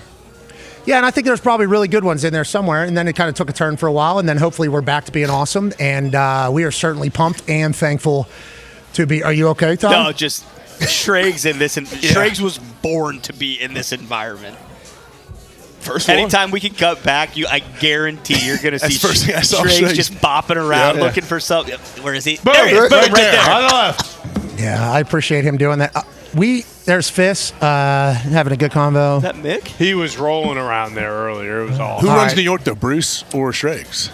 What's that? Who runs New York? You know, Bruce is like the king of Pete's New York. Pete's the king. Bruce is the prince. The prince who was promised. Okay. I don't think Bruce would agree with that. I think Bruce, I think Bruce might challenge that. Yeah, I think Bruce thinks the other way. But Bruce also has all of Croatia now. So That is true. he was speaking Croatian last night to the Irish bartender. She didn't understand a word he was saying. And once again, this was him exiting the bar last night. Bruce Brown, welcome back to New York. He's a married man now, ladies. He's a married man. Yep. And we know that his wife is certainly pumped to see that right there. And Thank you, Tony. we know last night was certainly special. Bruce, thank you for coming back to the city in such a big way, bro. Ja sam pravi Hrvat. You know, the difference between Serbian and Croatian is Serbian uses the Russian alphabet, Croatia uses our alphabet. Same language, different alphabets. I think that was him trying to sell me towards the Croatians over the Serbs because I think he's already inserted himself in a potential 1,000-year war or whatever going on. Yeah. But I appreciate that he did that. I've learned a lot about Croatia. It is a place that I would certainly want to get to. 17 hours to get there. So we kind of all opted out of taking a private plane to his wedding. But we are, at some point, going to have to go over with the king of Croatia, Bruce Brown. Next year. We'll push that to It look next. gorgeous. Look We'd like to let the people of Croatia know that Bruce Brown has come back and said terrible things about all you guys. Oh, come on. Never. Never. He loves that play. He would move to Croatia. I mean, it looks amazing. Oh, yeah. Some of the stuff even that he just posted from it was, I mean, they were on a pirate ship. They're on the Black Pearl from Pirates of the Caribbean. You could see why you'd want to be there for 35 days. Without a doubt. Exactly. Yeah. We could definitely see that. I see your, ladies and gentlemen, one half of the hammer. Hey, Cowboys AP Is Tone. AJ giving a toast to? Did Oh, you to the say? ESPYs. I'm not giving a toast, Did but you yeah. say he yeah. was doing like a, yeah. AJ? Boys, to the ESPYs. Boom. Celebrating sports. boom. There's old Celebrating chips, sports. there's new Cheers. chips, there's red chips, there's blue chips, but there's no chips. Like friendships. I don't know if you said that right, Well but said, Tony. I'm thinking Well said. Nailed it. better than Bruce did. I think you maybe they're all in there. I just don't know if they were in the proper Here's order. to the breezes that blows through the trees. Nice. I don't know if we could do that one. There's a couple Why that I not? can't- yeah. Cheers to the ESPYs. Cheers to couple the that aren't ESPYs. really- Thank you Cheers, for letting gentlemen. us invade you here, obviously. Schrags still here. I was gonna say, he just found his way Baby over to Schrags, the get yourself, Humvee get yourself stand. a Hummer. Did you guys give him a Hummer? Thank you for doing that. Whoa. The guy earned. I can't wait to get a Hummer later. Jeez Louise. Where are you going? Always a good day to get a Hummer. I'll tell you, as a guy who has got one, You I guys. will say it's No good. doubt. Hey, do you know much about the vehicle? The crab walk? Yeah, the crab walk feature. Nobody uses it. Pat does every day. When would you apart. ever use it, though? I guess if you were stuck you're in on the a beach. desert, If you're stuck in a hole. If Yeah, you if you're on drive, the if beach. you're in a city, you would use it because you can get like instead of parallel. yeah, so you can move like out of things. But obviously, nobody's driving Have a you Hummer. ever tried it, though, once? Can't you like scale up the side of a mountain Yes. doing that? Yep. Yeah, but if it rains, it's going to rain inside. Yeah, you turn okay. it sideways. Is there Yeah. a reason why it rains inside of my Hummer? This guy don't know shit. Yeah, right. That guy's the Is that face looks like of giving away a Hummer in my bag? mind now. Scott- Those Hired bags are giving yesterday. away, it looks like. I'll tell you, it's all glass roof. So you can't there's nothing to. There's no shade. You latch some sort of seal that. And my seals just don't work. You need Flex Seal. So if it rain, rest in peace. I have a lot of. I have a lot of rest in Flex peace. Seal. Yeah, the guy He's I think. not dead. What? You're thinking ShamWow. You're thinking ShamWow. No, ShamWow's alive. ShamWow had gotten. You're thinking of Billy Mays. You're thinking of OxyClean. Yeah, Billy Mays is he. Miss you, R.I.P. Billy. This guy is kind of a knockoff Billy Mays, but he's very good. He's not. I He's saw him still in a got boat. Guy's alive too. I know. The bottom of the boat is a screen door. What I'm saying is the ceiling of these things is a screen door. Okay, so the sun gets in, so you the do water need some gets Flex in. Seal. Yeah, I would need Flex Seal like that guy. But I would recommend that car. There's a Flex Seal stand actually back here for everyone. Shrek just stopped by, sprayed it down his throat. He didn't know. Joining us now, ladies and gentlemen, he's in a different country, but boy, I think he's still going to be bringing it. The British Open's happening this week. Yes, the This is 154th Open Championship. And it is at the Royal Birkdale. Okay, obviously Wimbledon, straight in the Royal Birkdale here. The only man that could give us what is actually happening, boots on the ground, is a damn good dog. Ladies and gentlemen, the most prolific writer that ESPN has. Stats say that. Yeah. Mark Schlaball. Yeah, International Schlaball. All right. International Schlaball, we assume will still have the same heat, but who knows? 50 degrees. Hey, tell me a little bit about what we need to know about the Open. And I'm going to be honest, we were off for 2 weeks. There's a lot of things we missed. I had no idea Patty the Batty was fighting in that International Fight Week card before Connor. I had no idea we had another major this close. And obviously, we're friends with John Daly, so we understand the significance of winning one of these for your career. We understand how big this is, and obviously we appreciate this tournament. Vastly different style of golf every single year in this particular one. What should we be thinking as we look ahead to this? And we certainly knew this was going to happen, so you're telling everybody else stuff that we don't need. We already know. Yeah, I mean, it's hot as hell over here. It's dry, it's fast, it's firm. Even the bunkers look thirsty this week. John Rahm talked about unprecedented conditions. It's supposed to be hot until the weekend. No rain in the forecast. Wow. Rahm said it today. You could hit a 6-iron 280 yards, Pat. I'm not sure I could hit a driver that far these days. Why? Just because it's running or because it's hot? Like it's what? Running. It's hot. It's just firm. It's fast. It's brown.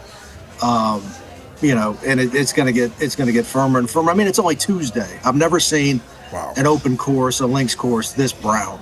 Scotty Scheffler said the ball is going to roll forever. Rory called it a double-edged sword because even the rough, the lush rough and the heavy rough that's usually penal might not be so penal because it's dying as we speak. Okay, so the rough is dying. It's already brown. It's Tuesday. I believe you told us earlier it's going to be purple by this weekend. Yeah. Wind also normally a big conversation in these. Is that still going to be a factor, or is the heat kind of killing the wind? No, the wind's still blowing off the Irish coast. If you're a gambling man and you want a first-round leader, maybe take a guy in the Thursday morning wave before the winds whip up. I walked the 7th hole with Harris English, damn good dog, this afternoon, and that's the most exposed par 3 on the course, and it was blowing hard. But, it's hot, Pat, and they don't have air conditioning here. And I finally figured out why the Axis powers never invaded England, because there was no AC. They've had a 200-year head start. And they can't figure it out over there still. They can't figure it out. Well, the other thing, look, I'm not going to complain about coming across the pond on ESPN's dime anytime, but no AC and the food, it's a struggle. Okay, the British might have conquered the world for spices. They just never brought them back. Wow. Yes. What a boo-hoo from Schlabach. Yeah. International Schlabach. Love it. More like International Schla. Boo! Okay, all right. That's great. They still have Peroni. They had to import that too, though. I understand you're still boozing over there. We respect and appreciate that. You're a damn good dog yourself. We learned through the World Cup that the air conditioning game is a huge advance. And I would like to tell Europeans the fact that they're mentally tough enough to battle without air conditioning on a day-to-day basis might make them tougher, but certainly is a part of the smell thing that I think probably happens over there. Beautiful country. The sun never set on it, and I do appreciate the fact that you said that the people that found the good tasting stuff, just decided to never go back to England with it. But there is ranch dressing coming that way, I believe. Oh, yeah, from this. I believe you got ranch on the way because of the World Cup, from my understanding, Schlabach. I wish they would have discovered mustard in America as well, because there's not any of that over here. At least I haven't been able to find it. I actually, Pat, for the first time in my life, watched a World Cup game, wire to wire Saturday night. I figured win in Rome, do it. And it was exciting. And I mean, look, an English golfer hasn't won the Open since Nick Faldo won his third Claret Jug in 1992. There hasn't been an English golfer win the Open on English soil since Tony Jacklin in 1969. If England can beat Argentina tomorrow night, and an English golfer is in contention on Sunday, this might be the greatest sporting weekend in England's history. Except for what? They do horse racing over there, right? Like horse racing's big over there? Yeah, dresses. Royal Ascot. Yeah. Royal Ascot. There it is. Yeah. So, Schlabach, let's make sure we're not leaving out the ass. You're kind of putting the ass in Ascot right now by leaving out the horse in this entire thing. Cricket's big too now. I remember when Brian Harmon, another dog, won the Open at Royal Liverpool a couple of years ago. I got into a cab on Monday, and the guy was listening to a cricket match on the radio. 2 days later, Pat, I get back in a different cab, and the different cabbie is listening to the same cricket match. It had gone on for 3 days. Yeah, they've done, 14-day games or whatever. Yeah, crazy. You got to remember back Probably in the... ended in a tie, too. Soccer's starting to do that again. But we love the World Cup. We love the World Cup. Top English golfers headline international leaderboards. Matt Fitzpatrick, Tommy Fleetwood, Justin Rose, Tyrrell Hatton, obvious. Tyrrell Hatton. Tyrrell? Tyrrell. Depends on how he's playing. Tyrrell when he plays well, Tyrell when he's playing bad. Fitzpatrick, English guy, first in strokes gained around the green, which could be important, second in approach, eighth in driving accuracy, which may or may not be as important this week, as we talked about the rough not being as flush. Tommy Fleetwood grew up here in Southport. Okay. Snuck onto the course as a kid. Okay. His 45th start in a major, no victories. He's easily the crowd favorite. Tyrell, we talked about. Colin Morikawa is a guy, battled a back injury. He's a former Open Championship winner. He could be sneaky good here. His short game and putting leave a little bit to desire. Victor Hovland's found things again. Ludwig Oberg needs to finish and play well. And look, Wyndham Clark's the best player in the world. Has played better than anybody else in the world the last couple months. There he is. He's what's this? There he is. Yeah, I mean, hell, I need to. I'm talking to him. I need to ask him how to do it and how to make it work. But he has two different hangers. He had the wooden one yesterday, and then he had a little flimsy red one today. So he's there's that one. Yeah. Okay. If he really wants to flex, he pissed off all the Canadians by showing up in the USA jersey, Canadian hockey or US hockey jersey. He needs to wear an Argentinian soccer jersey tomorrow. No, I wouldn't do maybe that. Lou Messi because he is American. Wyndham Clark, great American. We will certainly pull for him, especially if he's just using basic ass hangers at the driving range of a major in England, where everything is so hoity-toity. I appreciate Wyndham Clark doing that. Let's talk about another American. Scotty Scheffler misses the cut for the first time in 10 years or something. 78 starts. And obviously, I read all the posts online about how many Tiger made in a row, like 130 or something like that straight. That thing's never going to be touched, is what people say. Scotty missing the cut says what to you? Because the first time you came on our show, your first take was, Scotty's swing is shit right now, but he doesn't want to talk about that. And then he would go on to win and then come in second and win and come in second. And you would say his swing is still not good. He's somehow winning this. He makes the cut. Is that like a breaking point for Scotty, maybe to kind of reevaluate, or do we think he bounces back? How do you think Scotty views this week after something he hasn't done in forever? Well, I mean, he hadn't won since the season opening event. He's got 4 runner-ups. He's got 14 top 25s and 15 starts. You know, his iron play has been a little bit off, but I mean, he's still top 25 in the world. He couldn't hit fairways last week, but I've been over to North Berwick, Scotland, and if you're just a little bit off, the wind's really tricky.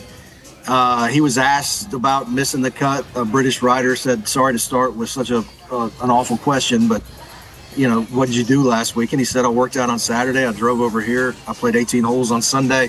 Played 9 on Monday and 9 on Tuesday, and he's never played Royal Birkdale. So, you know, maybe it's a blessing in disguise and a mental reset and a physical reset. Somebody asked him about his legacy earlier today, Pat, and he said, I don't really play for a place in history. I'm not playing for anything like that because this is going to sound a little morbid. At the end of the day, I'm going to live my life and it's going to end. We're all going to die, is what he said.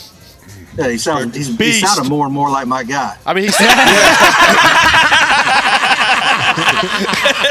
Hey, Rory said the same thing. I mean, Scotty said something similar, not similar last year. Like right before he won the Open last year, he like gave one an answer like this, didn't he? Or am I wrong in that? Yeah, like why am I doing this? You know, what does it all mean? I ask myself that every morning. Yeah, but, you know, that's just me. Yeah, and then you say, there's no air conditioning. Yeah. I wish I had more stuff. I need more spices. All right, let's continue to talk to a guy who is abroad right now. Yeah. Are you all by yourself over there? The ESPN just fly you over there by yourself? Or are you like... I got a producer here. I'm a one-man show doing everything. God, that's... Hey. That's dog. He's a damn good dog. Yeah, damn good dog. Come on, Slavo! Come on!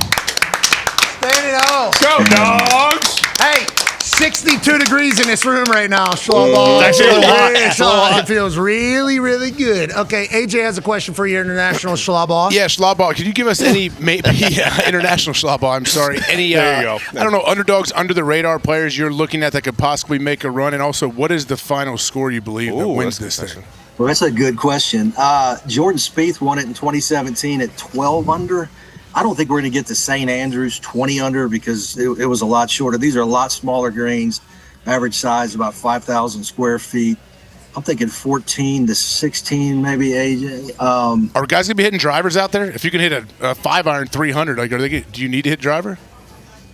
Yeah, I mean, on some level, I think that's Scotty talked about this earlier today, the strategic, the strategy of it. Do you just wail on it and try to avoid the fairway bunkers? The deep pop bunkers, that's their biggest defense out here with mounding. It's not the big undulating fairways you see on other links courses, but just, knock the hell out of the driver, knock it into the rough and be 70, 80 yards out and go from there. So, I think these Arnold Palmer won here, Jack Nicklaus, Johnny Miller, great champions. I mean, you got to have a complete game. So I think it's one of the top guys, but I do think the English guys have a shot. Ryan Fox is a sleeper from New Zealand. He likes tough courses. I gave him to you, I think, at the U.S. Open, and somebody bet on him, and I apologize. Yeah, that went well. Yeah, you've never given us a winner, by the way. That question, as soon as AJ asked, I was like, that sounds like a Dan Patrick question. Yeah. Because that's a hard question. He's never going to get it right. That's exactly right. Do you want an update from the ESPYs Lounge or no? Yeah. Did I win an ESPY? Yeah, you should. Did. Yeah, You're up for 4. I mean, actually, we don't know who wins what for what anymore at the ESPYs, but we'll be excited to watch it. And hopefully we're celebrating sports this year like we have done in the past sometimes. Talk has made his way to the bar. Okay, just would like to let everybody know. He walked here from the truck to go get a drink. Yeah, Talk has made his way to the bar. Talk, we're proud of you, buddy. That baby Toggle. Talk is actually launching a podcast soon with Ty. It's going to be we'll see. It's going to be called Talkin' Schmidt. Yep. Yeah. And they are. Comes out tomorrow. That's right. And hey, Talk, let's not be. Good cut. Talk spilled 3 drinks in 17 seconds last night. It was the craziest thing I've ever seen in my life. Yeah. Steph Curry walks over maybe 90 seconds afterwards. Everybody that works at this place was using wet wipes to dry up the seats because they'd cleaned everything. Talk walks over with 2 drinks. Mm-hmm. Boom. Yeah. Spills them all over everything. So all the workers were like, we just made last call. We're going home. Yeah. Come out with wet wipes. Start wiping it down. He gets a beer. Okay, because there's another one. Yeah. Comes back over. Boom! Bang! Right over top of it. And he goes, I guess I got to get out of here, guys. Then Steph Curry comes over, daps him up. And then he walks away. He goes, Steph Curry is really kind. No way! Someone follow him all the way. Get a camera to follow him. Great. Not a chance. We need someone to follow him with a camera. Who from the truck told him to do that? How far does he have to go? Hey, That's Connor, a Foxy call hey, right hey, there. Talk, I'd like to point you towards a guy, actually, if you're going to do this. If that's piping hot. If we're going to spell that, let's make sure it's on the right people. All right, let's... What is he doing? He just nowhere to go. International spinning Schlaball, in let's get back to golf, circles. please. Yeah. Let's get back to golf. Sorry. Please. Tone has a question for you, International Schlaball. Yeah, I do. It has been the greatest run for Jon Rahm in majors, but this kind of feels like a course that maybe he could excel at. Is Rahm or one of the live guys, are they ever going to be in contention again? Yeah, I mean, we talked about Haddon.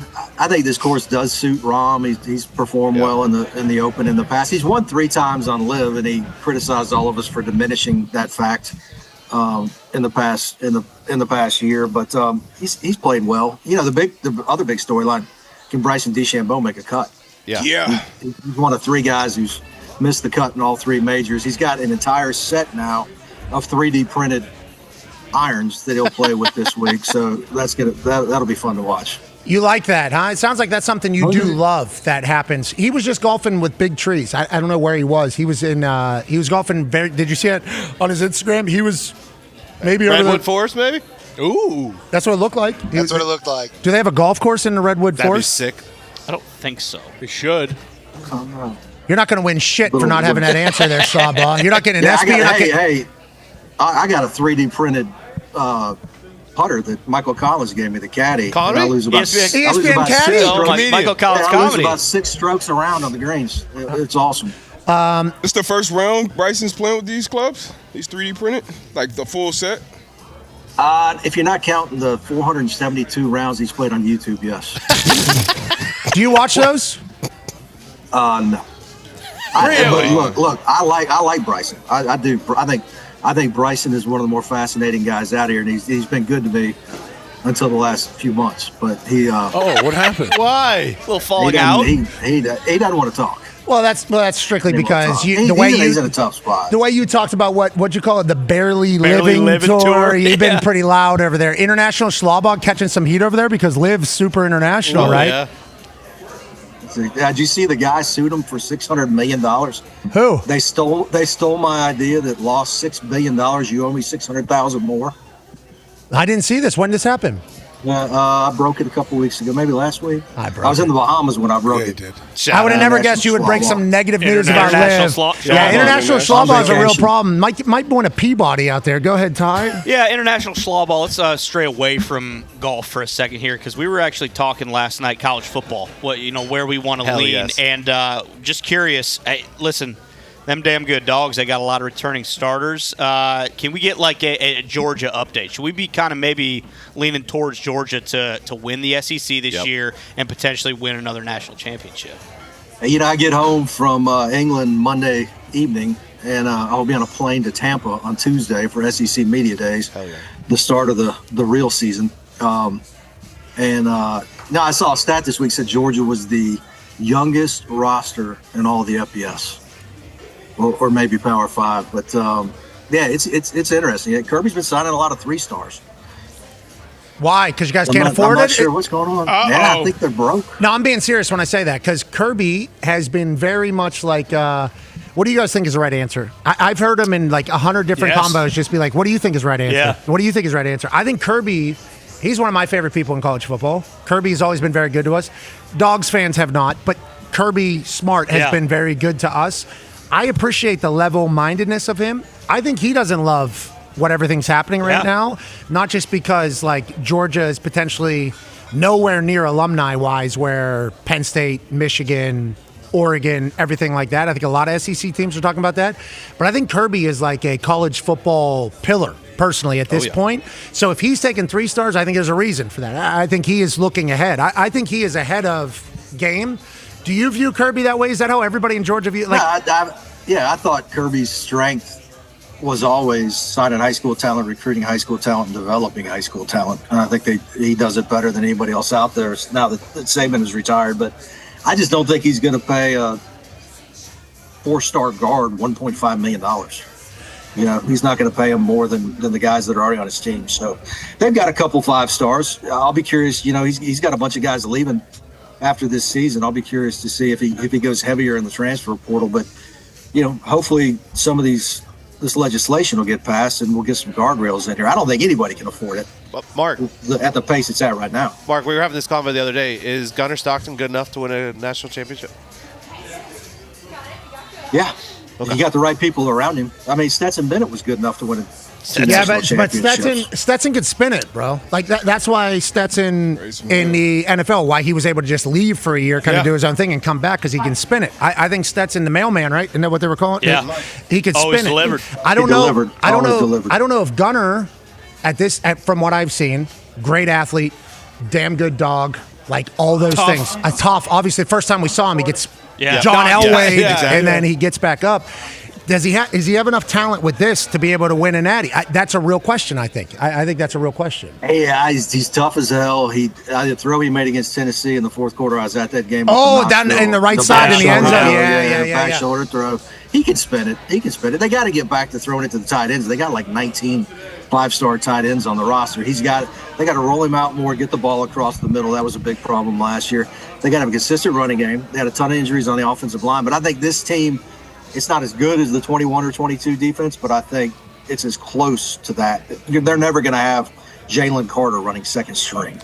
That was unheard of. Can you tell me about expectations for Lane and LSU? Because obviously LSU, with the amount of money they paid him, without the amount of hype, with the amount of drama to get him down there, and drama around everything that Lane does, I think is just kind of the way it is.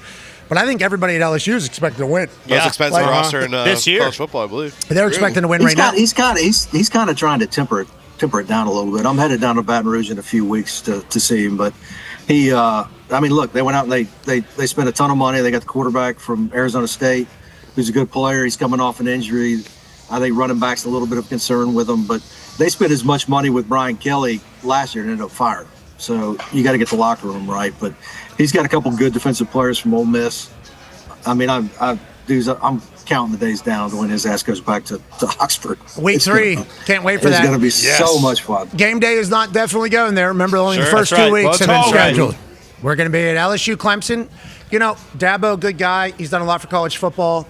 Since I've been on College Game Day, Clemson has not been good at football. They have not been good at football. They've been good at football, but they have not been in national conversation. Correct. The convo about Dabo was always like, he won't evolve. Now he is evolving, and he's a damn good football coach. We all know that about Dabo. But Clemson has been out of the story forever. First week, we're at Clemson LSU down there. I think it's because we're at Lane Kiffin or whatever. 1,000%. Obviously, we're doing that. But it's like, if they just steamroll Clemson, which is possible. Oh, yeah. Okay, Clemson has got Georgia, right? Didn't Georgia do that to Clemson? What was that? 31-0 or whatever. That's happened a couple of times in 2 years these opening weekend, like showcase games. I think LSU's 10-point favorites. I think. The hype that'll come out of an ass beating if that is what happens down there in Baton Rouge. And then week 2 is what? Ohio State, Texas, and Austin with game days there. And then week 3 is in Oxford, LSU at Ole Miss. And they wouldn't announce the game days there because I guess things could go completely off the rails for both of them. LSU could lose to Clemson. Right. They could just absolutely do it and not do it. Ole Miss opens up in Nashville against somebody good. Yeah, they got Winnedad back, right? Oh, yeah. Winnedad's And Lacey. Winnedad. Yeah. We saw Winnedad at the College Football National Championship concert with Flo Rida. Mm-hmm. Is that what it was? Yes. The national championship? Was that the Yeah, that national was national championship. We saw Winnedad there. He was in the middle of still figuring out if he was going to be able to come back or not. After watching him play in the Fiesta Bowl, I think. Mm-hmm. I forget what city it was. Fiesta Bowl. Phoenix. He's an NFL guy, I think. I think Trinidad's an NFL guy. The way he spins, how tough he is. I'm not saying he's a starter, but I think he will get on a roster. He'll get an opportunity at some point and do that. So I was trying to explain to him that if he doesn't get back into college, he's going to be A-OK. Then obviously appeals happen. He gets in there. It ends up taking place. He's back. He is a weapon. Yeah. He is He's an a great college unbelievable football player. I don't think anybody's talking about Ole Miss either. No. Nobody's talking about Ole Miss. Who's everybody talking about in the SEC? Is it Kirby this year? Texas is the favorite. Texas again. Arch. Arch. It's Probably Texas, Arch's Georgia, last Ole season. Miss, LSU. All right. International Texas went out and got 2 really good running backs. Offensive line still a And the little bit best wide concerned. receiver in the portal as well. Cam Coleman. Yeah. Disgusting. And he had me Arch. playing quarterback. He had me playing quarterback at Auburn, and he caught 100 balls. Why do they always suck? I don't know. That's the last time I needed a. That's the last time I needed a police escort off the campus. That's all I'm going to say. They hate you down there? They don't like me too much. They might That's like SEC, international schlub. Yeah, exactly. They don't like SEC schlub. All right, last question here from Con Man. Yeah, Mark, speaking of Arch in Texas, there's a big story from the Manning Passing Academy, about C.J. Carr, Notre Dame, him kind of stealing the show. And we talked about Notre Dame in Oregon, so kind of a Dan Patrick question. But can, Notre Dame and Oregon, can they win the big one? Like, is it every year going to be, hey, this is the year Dan Lanning, that they get it done? But do you actually believe they can do it? And do you see either one of those teams in the national championship? Yeah, I was out in Oregon couple months ago, met with Dante Moore and Dan Lanning and I talked to a couple of his assistants. I mean, they're loaded again. And I love Dante Moore. He's a great kid, great quarterback. I was at that Peach Bowl when they lost to Indiana. That was a really weird game. Will Stein, their OC, was going to Kentucky, and Tosh Laffoy, their DC, was going to Cal, and they were both recruiting, and they both looked like zombies. Not taking anything away from Indiana because they jumped on them from the start. That Kip Pounds had the pick six on the first pass of the game, and then it just steamrolled. But Oregon's got a ton of talent. Dan's a damn good football coach. Mm-hmm. Notre Dame, that's where I grew up. I grew up a Notre Dame fan, and then I grew up. Come on. Freeman's good. I love everything about Notre Dame. I grew up an hour from campus. I love everything about Notre Dame. Where'd you grow up at? You're from Indiana? Culver, Indiana. Lake Maxinkuckee. I didn't know you Culver were Military Academy. Can you tell from the accent? No. Yeah, because I thought you got that at Georgia. Yeah, I thought you were a damn good dog. I didn't know you were a Hoosier. Congrats on winning the Natty last year. Yeah, wow. I loved Bobby Knight growing up. Notre Dame football and Bobby Knight basketball. Yeah, I think we kind of get that. Yeah, hear that's that. Yeah, we hear that the way you talk. Yeah, we hear that the way you talk. And enjoy yourself over there, brother. Maybe take in some of the European rays. Enjoy the heat, the sauna, also known as the bedroom. Just kind of live your life over there and let us know what all happens, brother. Almost killed a lady in a roundabout last night. It wasn't good. Driving on the left side of the road's hard. Yeah, because you got to look the opposite direction. Opposite way. I keep thinking somebody's going to T-bone me. We hope that doesn't happen. Mark. Yeah, because that has to happen in Auburn, we've learned. Yeah, big not in England. Ladies and gentlemen, International Schwabble. Yeah, more. You're the best, buddy. Ladies and gentlemen, the stars are out. Yeah. Hi, how are you guys doing? A crowd has joined. I believe that is husband. I've seen him shirtless on the internet. He is absolutely jacked as well. Ladies and gentlemen, joining us right now is somebody who just won a record-tying 6th World Cup skiing title. She is nominated for the best athlete in women's sports. I like that that's a title. Yeah. Ladies and gentlemen, won slalom gold at the Olympics. The What's the Point pod. Boom. Our favorite pod. Yep. Ladies and gentlemen, American icon and hero, Michaela Schiffer. Yeah, Michaela. So much. Great to see you, Michaela. Thank you. Great to see you. Great to see you. AJ didn't stand up. I'm trying to give her this. Here you go. Chivalry is You know how to back. do it. Husband, good to see Ohio you. guy, kind of piece I of normally shit. see you shirtless, I think. I see him on the internet jacked. Yeah, take off your shirt. Yeah. I know what's happening. He'll do it Yeah, too. He is. Hey, you are ridiculously jacked, bro. Obviously, you are as well, Michaela. You're the greatest skier in the history. So, thank you so much for joining us. Thank you. This feels like a great event to celebrate people who are incredible at what they do. I'm happy that you get celebrated here on a very regular basis, and obviously the Olympics, we get a chance to celebrate the hell out of you. How have you been since last time we talked to you? I think you've broke more records. How is life right now? And welcome back to America. Thank you. Yeah, it's good to be home. I have been traveling a little bit. I was in Norway. Which the vibe over there is incredible. I bet. Oh my gosh. And then coming back here has been really funny because everybody that we meet they're like, oh, you're to Alex, like, you're from Norway. Oh my God, Holland. Yes. Yeah. And we're actually Man knows. City Man fans. City. Yeah, we're Man City fans because Yeah. of Holland. Oh, Playing very for guy. USA next World Cup, actually. Yeah. He's going by Earl, right? Yeah. Isn't that what we- Earl? Ed. Yeah. Ooh, it's tough to imagine that. No, he's an American. you'll Messi's see playing for it. America too. Lou. Yeah. Yeah. already been Michaela. confirmed. So good news, we're winning the next one. So whoever's doing this one, good luck. We Yep. got Yeah, Ed good Holland Yep. and Lou Messi. Michaela, tell me a little bit about the ESPYs, honestly. And if you were to win Best Athlete in Women's Sports, have you won the? I assume you've won one of these before. I've won one before. Congrats. Thank you. Let's go. Yeah. Hey. Oh no. We weren't there. Second one on the way. Second one on the way. Congratulations. Your people were there. They got the clap for you there. Yeah. Well, we'll see. I mean, it's an honor to be nominated. I know that sounds like diplomatic, but It does. everybody who's nominated in the category is incredible. Like Hillary Knight, I root for her. I cheer for her. It's incredible. So, I don't know. It's really good to be here. It's good to meet other athletes. It's good to be able to celebrate sports and the great performances that have happened this season. It'd be amazing to win again, for sure. But I feel like it's like the cherry on the cake. You know, the nomination is just, it's great to get that recognition anyway, so. Yeah, acknowledgement is good. And we acknowledge, by the way. Yeah. all of the- You do. Yeah, we acknowledge You you. do. Yeah, we acknowledge Michaela. Thank you guys. I have a daughter. AJ's got a couple. He's got a daughter. He's got a couple. 3. Yeah. Daughters. Woo, full house. Connor in the future will probably have a daughter. Orchid? Huh? I have an orchid right now. She's doing well. An Still alive. orchid. Yeah. Orchids are. I can't keep orchids alive. He's got a green thumb. He's got a green thumb. He also has them no tough. kids or any other real profession. Now, he will be getting married soon, so life will change for him. But Oh, congratulations. Thank you. Can we talk about women's sports? We can. Because my daughter is definitely going to play sports. I will force her to be playing team sports. I have people that tell You me must. I can't force her into that. I was like, well, I view it as school. I view it Yeah. as a life lessons. A lot of options, She's too. definitely going to do sports. How do you feel? And you're one of the drivers of this. Women's sports feels like hotter than ever. Now, Yeah. so much drama happening in the Yeah. WNBA, but a lot of attention and money going to the WNBA. So I think, is it good? Is it not good? That's for somebody else to decide. No press is bad press. Agreed. But it does feel like women's sports is, right? Don't you think? I don't actually know if that's true, but yeah, yes. I think women's sports right now, well, it's sports in general, right? Like, it's Okay. the entertainment of it. And I think people are starting to give credit that women provide that entertainment in sports. And we're starting to see how exciting it really is. And getting the recognition, getting these sports on television, getting to watch, getting the viewership, it's all part of that puzzle.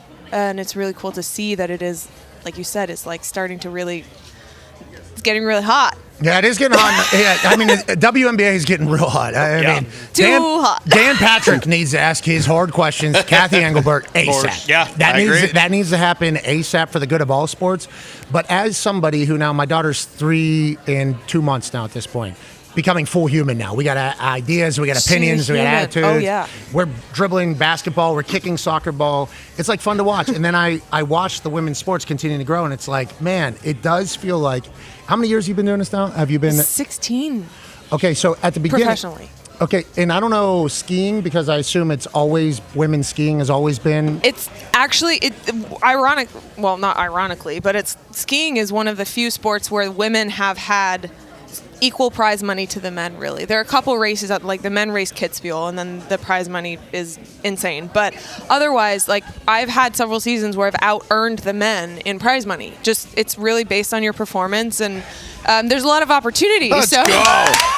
Oh, thanks. Thanks. Dog to the bank. Unreal. Unbelievable. Dog, absolutely. Better win tonight. Yeah, we love that. Let's get her an award. I just snorted. That's okay. It's tomorrow. Yeah, You're you're right. right. You're Tomorrow. right. Yeah, tomorrow night. Yeah, we're all living in the tomorrow. same day. Time is a flat circle. But skiing, European though, right? I mean, yeah, that's all it's mostly more European based for sure. Yeah. no air conditioning. They don't actually. This is a totally different topic. They don't have AC in Europe really, so it's been tough this summer. But yeah, it's a lot bigger in Europe. Bodie Miller, I think he used to have a shirt that said something like "I'm big in Europe." It's like getting more energy into the U.S. because now we have more U.S. races, and this season we'll have a race in Beaver Creek, we have a race in Killington. Oh, Killington, that's a Killington. tough. Yeah, shout out Vermont. That's a Killington, tough. yeah. Shout out East Vermont. and This guy's East. backyard. Yeah. Snow's a bit icy It's- up there. It is. Easy. Yeah. No, I think there's some pow up there. No, it's fresh, pal. I like Yeah, go a lot out of west. power. Vail just bought it. Vail just bought it. It's, Okay, it's all right. coming nice. Vail bought Vermont. Vail bought Killington. They also bought, They Seven Vermont. Springs too. So Is Bernie okay with? Isn't he? That is his state, isn't I it? think Big Bird is Vail dealing with bought other stuff. Vermont. All right, let's move along. We'll keep it on sports. I didn't know we sold a state though. That's like Louisiana back. It was a mountain. They sold bought the mountain. Yeah. Noah Khan sings about They bought the mountain. He had a hole in one. He Did you see that? I also saw someone DM a guy and said, like, hey, FYI, I was there. Not real. Don't say that about Noah. The There's dude just no sold out. way it's not real. Yeah, don't do He that. sold out Fenway 4 times. I love was the gonna guy. I say. know all his songs. I will That's ask just what I him saw. on Saturday. you We're know gonna him. go to the concert. Ah, you're so famous. We love that. I'm Lucky. not. I just know a person who's friends with him. Okay, I like that. Take your SB there. AJ has a question for you. Yeah, Pat was talking about sports. I guess growing up, did you play team sports? I mean, obviously Yeah. skiing is it's you out there. You have a team around you behind the scenes, but I guess what is that like when it's all on you, win Yeah. or lose? Hey, there's no fingers to point at anyone else really. Absolutely. I mean, it is a different vibe, and you do have an incredible team and the support system, but to perform on your sort of field of play alone is, I guess there's good and bad to it. In the one sense, you do have to take that responsibility entirely, on yourself in that moment. And I like that. I like feeling like I'm in control of the outcome. But I also feel like there's points in times where I look at team sports and I think how incredible would it be to carry the weight of something so big together. I definitely felt that at the Olympics. I was like, oh my gosh, I just feel so isolated. And it took a lot to get through that. And I would look at teams and be like, I imagine you don't feel as isolated. You know, you have each other to kind of carry the weight of this. But what do you do? Just punch a wall? That's what I used to do as an isolated position, kicker, punter. Nobody cares about what I do if I fail. Maybe I should have punched a wall. Bad idea. Can we talk about what's on your wrist here? This? Yeah. Do you like it? Yeah. I like it too. Oh, you got the rotating bezel. Yeah. Oh, nice. You were giving a great answer. Would you there. like to see it? Yeah. Let's Here, switch. look at this. I can, yeah. I mean, wow, pretty gold. Thank you. It's a Longines. I just got it. It's very nice. You just got it? I just got it like this spring. Oh, let me break it real quick because I'm trying to put this on my wrist. God, I feel so. I'm just gonna take a couple links out. I feel so Real cool. good on you. Thank you so much. Yeah, I feel. Does it not quite fit? Did I win this? Did I win this on a mountain or did I buy this? Well, Longines is one of my partners, so I didn't buy it per se, but I bought it with effort. Oh, so that's why that's why you wouldn't put that watch on right there. Yeah, no, I'm sorry. It's very nice, but I can't. Hey, listen, you handle your business, Michaela. Yeah. Ty has a question for you. I'm just curious, like, do you have an off season? Because there's obviously fresh pow everywhere. You know, like if you want to get on a mountain, you can. Yeah. Like, do you kind of just decide, like, you know what, I'm not going to ski for a couple weeks here? Because I assume that it just goes year round, doesn't it? It does, in a sense. I think we really, this period of time we're in right now, like May, June, July, it is pretty strength and conditioning heavy. So we kind of have training camp, but like I've been traveling to Norway, to Austria. Oh, thank you. Yeah, no problem. I was broken. Yeah. And just spending a lot of time in the gym and doing a lot of workouts. All right, what are the workouts? Legs.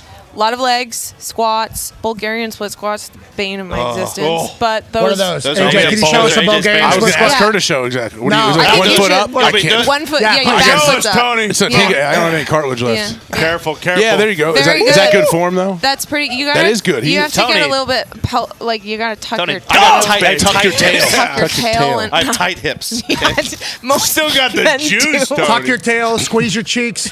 Squeeze your Get down cheeks. there, pal. Yeah, Oh, no. it's hot here. Can you tell me about? So you work out with husband, though, right? Yeah. He also a skier, I think. When we get to be together kind of during this period of time, then we do a lot of our workouts together. And he's a skier as well. He's recovering from a really bad crash several years ago, and he cut his leg almost off, and his shoulder was hanging on by basically Christ. skin. And then he got an infection in the shoulder. So it's been like a multiple year return to racing, and he's now feeling like he's back in good shape. So it's really exciting going into this season. Yeah. Yep. Superhero. He's like, what are you This guy right talking here. about? Show us your leg. Unreal. No, you don't need to clap. We're clapping for you. It almost cut his leg off. Yeah, and then his shoulder. Jeez. Yeah.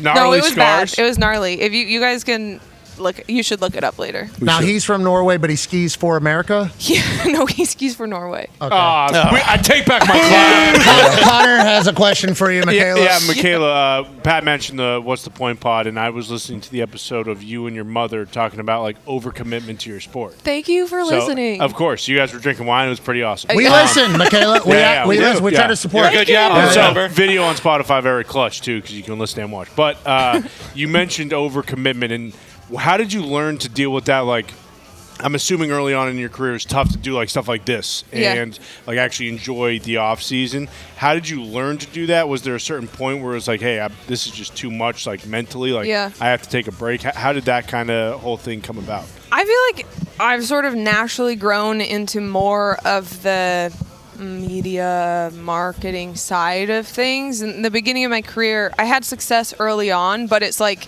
you sort of naturally grow into it. So the first few seasons of my career was like I was just home and working out for 8 weeks in the summer, and I didn't have to do that much travel. And then as I got more sponsorships, and sort of sponsorships grew, partnerships became a little bit bigger, and maybe more time commitment. I feel like that was a pretty natural progression, but I've been lucky because my family was always very protective of my time and energy and mental space. And the team that I have, my agent, my publicist, they've always been really, really good about knowing what the sport demands and allowing me the space to be able to really give 100% to that. But it's a tough balance because ski racing is, like, once you're in it, you are fully in it. There's no time. Once August hits, I have no time to do any real promotional work or anything like that. It's just, you're going nonstop. And I mean, it's probably the same in every other sport too, but there's not a lot of time when you're doing it. That's how football works. If you want to be great, you have to. Yeah. I was talking to Ashton. Braxton. Ashcraft. That sounds a lot like ass crack. It's close. And I am going to tell you, I don't like that because how much I like the guy. Yeah. He's first-time All-Star pitcher last Could night. have played in the NFL. Wow. I was talking to him, and, I told him, like, now what's going to happen is next season you're going to try to be better. And then next season you're going to try to be better. And it becomes this psycho obsession that the greats have. Yeah. That's what separates the greats from the good. That you don't sit complacently. You're, like, always looking for the next thing. Yeah, and it completely takes you over. And I think that's what you were talking about, that in the overcommitment stage. And I think, but you have to, don't you? Isn't that kind of like the part of being elite in this entire thing? It's kind of like a gift and a curse. an addiction to feeling like what's around the corner, and if I've done something incredible, it's not really solely about the results. It's more like if I just work a little bit harder or maybe a little bit smarter, I find there's always something you can tweak, like nutrition, the mental work, definitely the physical work, and there's always new and different ways of training that come out there, and you maybe work with a different strength coach and all of these things that you can tweak, and then you see these improvements, or maybe you see like a decline, and then you think, oh, that wasn't the right direction. But there's so much you can. It's like a constantly changing puzzle, and you're always peeking around the corner. And then as you see like success improve, or you're like, the best feeling I have is starting the racing season and feeling strong. Like if you don't feel strong when you make a ski turn, I have nightmares about it. Like trying to make a ski turn and just completely, like, we call it stumping out, when you just can't handle the forces. On the flip side, like, the best feeling is going to make a run and feel like, oh, I've got, like, my legs are strong. I'm good. Like, I've got the power. Yeah, but nobody's watching you do the Bulgarian split squats. Right. And you don't know if you've done enough until that first. Until that moment when you're like, am I strong enough or not? And then you get there, you're like, oh, yes, everything paid off. But yeah, I mean, you have to look 3 months down the line or even 3 years down the line and think, what am I doing what I need to do now in order to feel that way when it's time to perform? Dan Patrick question here. So I do apologize for that. Tough. It's a hard question. That's what Dan Patrick was going to do to Kathy Engelberg. Damn right. And she's a commissioner of the league. Yeah. Mm-hmm. So, tough question. Every question is a tough question. Yeah. Oh, yeah. They need to talk. Now. They do. Maybe do a golf round.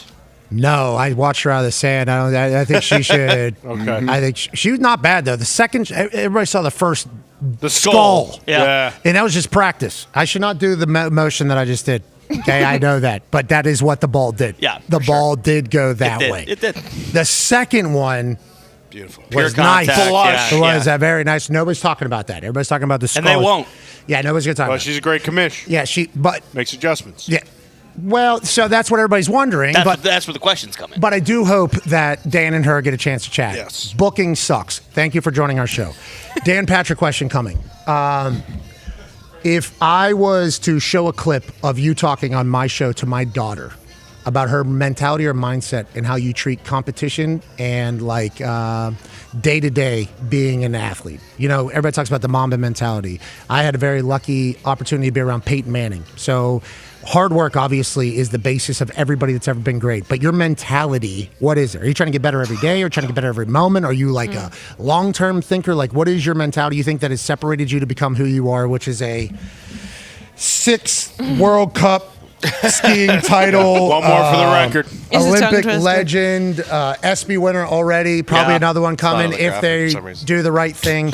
What is like, if you had to describe the way your mentality is or mindset is, what separates you from maybe others in between the ears, what would you say it was? That I could tell my daughter. Yeah, Dan Patrick question. You need to think about that. Yep. Yeah. We got time. We got time. How that much was time good. do Hey, we that have? was a good. Yeah, that was. I think Dan would be happy about that. That was well done. Yeah, Good for you, very man. Good. I'll This say one's no. for you. No, yeah, very This good. one's for you. Yeah. Yes. So well put. Jeez, keep clapping, Michaela. Good. You got to figure out the answer. Yeah, I'm thinking about the answer. That's true. 'cause I don't- Really cool shoes, by the way. While you're thinking, about it. Mine? Super European, but very Thanks, cool. guys. Mentality. I think it's a little bit of improvement every day, but actually lately I've been thinking a lot about this motivation piece. Like, there's kind of a misconception that the greatest are just motivated all the time, and everybody else out there is trying to wonder what's the key to being more motivated more consistently.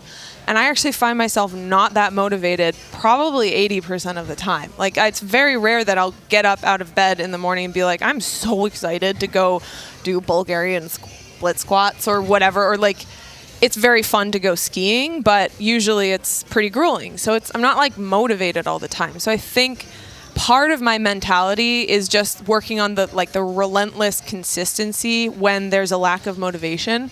It's more like the discipline side of things. And if you don't feel like you're improving every single day or every single minute, you just know that you're kind of consistently putting in work and pieces of the puzzle that are going to lead to more long-term improvement. So I do think it's maybe a bit of a long-term vision, but it's really lately it's just been about like relentless consistency. And if you build it.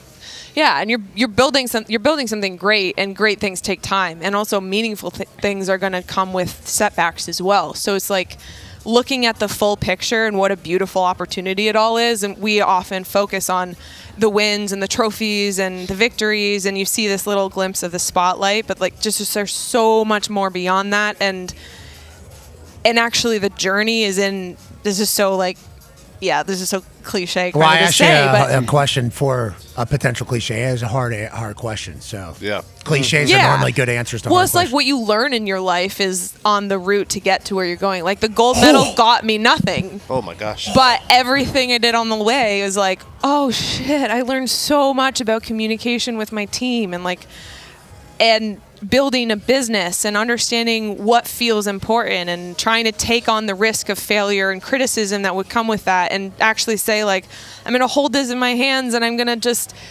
be one with it because I can't avoid the criticism if I F this up. But like, it's just so worth it to try. And, like, those are the things that I get from it. Turns out the fulfillment is in the journey. It was in the journey all It is. along. Cheers to that. Cheers to you. Cheers to that. Thank Sorry, you girls. for being an inspiration. I don't know if you drink Jack and Diet at This this is time. not my water, but Here's a what fresh are you one. drinking? Here's a fresh one. This Oh, is Jack get and me one Diet. of those. There you go. You want weed? Okay. You can Cheers to you. Cheers to you, Michaela. Cheers. Thank you so much for joining us. Thank Good you. luck tomorrow night Thank on winning you. another ESPY. Oh. Good luck on everything. Thank you for inspiring so many, including my daughter. Thank you. And all the other lads' daughters down there. And keep going. We very much respect and appreciate the hell out of it. Oh, thank you guys so much. Very fun. Hey, Very fun. Michaela, what's the point? Well, the point. It's an elusive thing. It is. It is an elusive thing. On that note, bottoms up. Bottoms up is the point. Okay. all right. There you go. You said it. Oh, yeah. Very good. I said We're it. back tomorrow. Have a good one. Goodbye. That's how the show ended. Yeah. Thanks for doing that, Michaela. Perfect. Thank you, guys. What's the point? I don't know if I can end the show terribly, it sounds like. Michaela, you're the best. Thanks. We're still on the internet. People will still hear you talk right now if you were to say anything. So I don't know if you want to just Just say something. Yeah, get it all Or just out. leave. Don't You kill could just leave. Norwegians Yeah, or you could just anything leave. like that. You could just leave. You could talk about how it would be much cooler if your husband would just go ahead and call himself Dan and become an American skier for us the next Olympics. You're just That'd be recruiting sweet. everybody to be Yeah, we are. Team USA. Yeah, why not? Thank you, Try to Michaela. win. Thank We'll you. work on it. Yeah, okay. Okay. You're the best. Thank you. Ladies and Bye, gentlemen, guys. Michaela Thank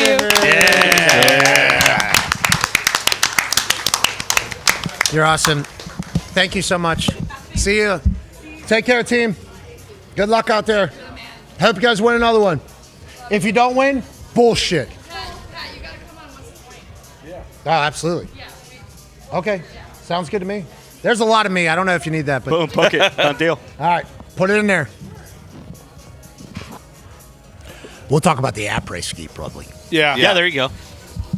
I've never really done the skiing. I've heard it's So fun. amazing. It's a great time. So much fun. Vail. We had a friend. Rest in Tell you peace. right.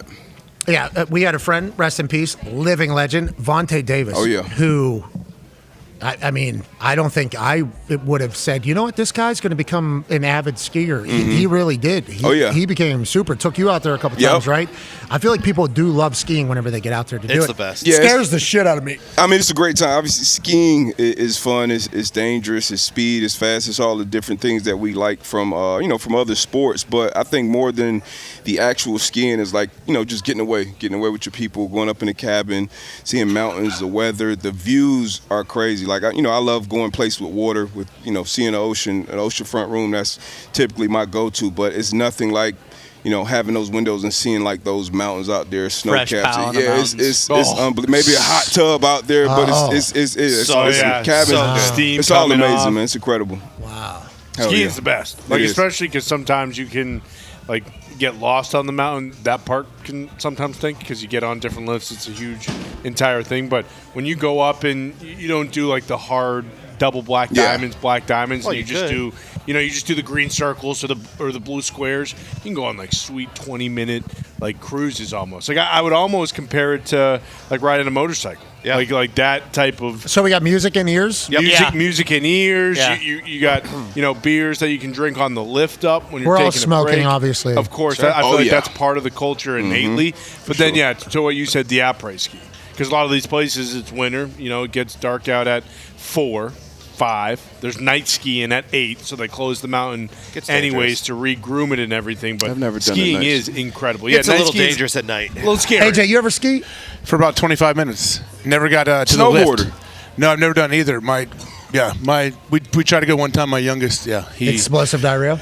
No, we put him in the like the kids club thing to try to. He was Bunny really hill? young. He was really young, and we were on the bunny hill trying to do little lessons. And then 30 minutes later, the thing closed, and they said, "All right," and we had to leave.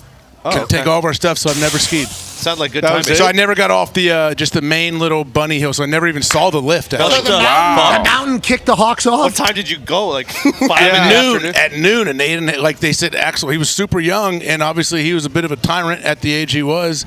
And so when he came out of the kids club, they said, "Hey, we closed it at 2." Our dude was still giving us a little family lesson on the bunny hill, and I said, "Man, it would be cool to see wherever the lift it would even be." And we never saw any of this. That was my one skiing experience. I actually did the show from the cabin when I was there. I don't know what I'm 2022. It was one of those states out west. Idaho, Colorado, Montana. One of those. They're not all the same, AJ. No, they're not. But I always get it mixed up. Like there's Idaho. There's Well, it sounds like it was Big a pretty Sky. shitty trip. It was. so- The trip was amazing. It was Big Sky Country. Skiing's a ton of work. Just walking with those boots on. You don't was know anything. very, very difficult. But I would like to go. My brother wanted skis. to. I still do want to go. I wouldn't say I'm extremely motivated. How'd Ryan Hawk do at the American Century Championship? Oh, he did great. He did awesome, man. How was the Mrs. Caddy? Mrs. Caddy, they were very talkative. I'm going to say it. I hate that guy. Yeah, word on the street is His he's a best friend. slapdick. Best friend. I called the Miz and said, "You need to get the Caddy the hell out of there." The guy was filming. The Miz hits the best shot, other than the chip in, that he's ever hit in his life from the hospitality area. And I got this guy who's lucky as hell to be there. Okay, and he goes, "Oh, I guess now I'm a videographer and a cat." Shut the fuck up. Okay, Miz shouldn't have you there anyways. The guy had 8 double bogeys in a row. You are the problem. But on that note, he did chip in. He did. So I guess That's all he needed. I guess that gets the caddy another trip to this thing. The caddy's a big part of the problem, I think, for Miz. You think? Yes. Well, maybe just because he, what do you want to say? He instigates him, or he makes him think, "Hey, we should talk about this putt for 40 minutes, even though we know we're not going to even 2 putts." Say what I just said. This guy's having a blast. Yeah, I mean, I guess Miz did win. He got this. Look at him. Look at that. Hold on, wait till he screams at the camera goodness. here. He screams at the camera. Yeah. I'm good at golf. I'm good at amazing. golf. I am good at golf. And then he would go on to have 7 doubles after that. Yeah. Double bogeys, not double that's the jacks. game, Swing baby. looks great, though. If that Beautiful doesn't swing. go in, that's going about 40 yards past the green. Doesn't matter. You know, of Doesn't course matter. not. Of course not. But Just say what I said about the caddy, though. You could say the caddy is the problem. You said the caddy. Yeah, I would say the caddy is definitely not helping him. Thank you. But More because people he need to tell strings- the Miz the that truth. was a 2-hopper. He had a bunch of backspin Yeah. on it. I was Take it back. Walking it back. That was a I'm walking 2-hopper. it It was gonna stop right there. TV just turned off in front of the desk here. I think that's our cue. Oh, Show the desk here. Show the desk here, Foxy. Yep. That one. Oh. Went to a loading screen. Oh, yeah, there it is. And Yep. show's over. Yep. All right. Here you go. 3 o'clock. Hold on. 3 o'clock. Yeah. Let's go. 3 o'clock. There's a soccer game happening. France and Spain. A big. Who cares? But whoa, what are you talking about? What?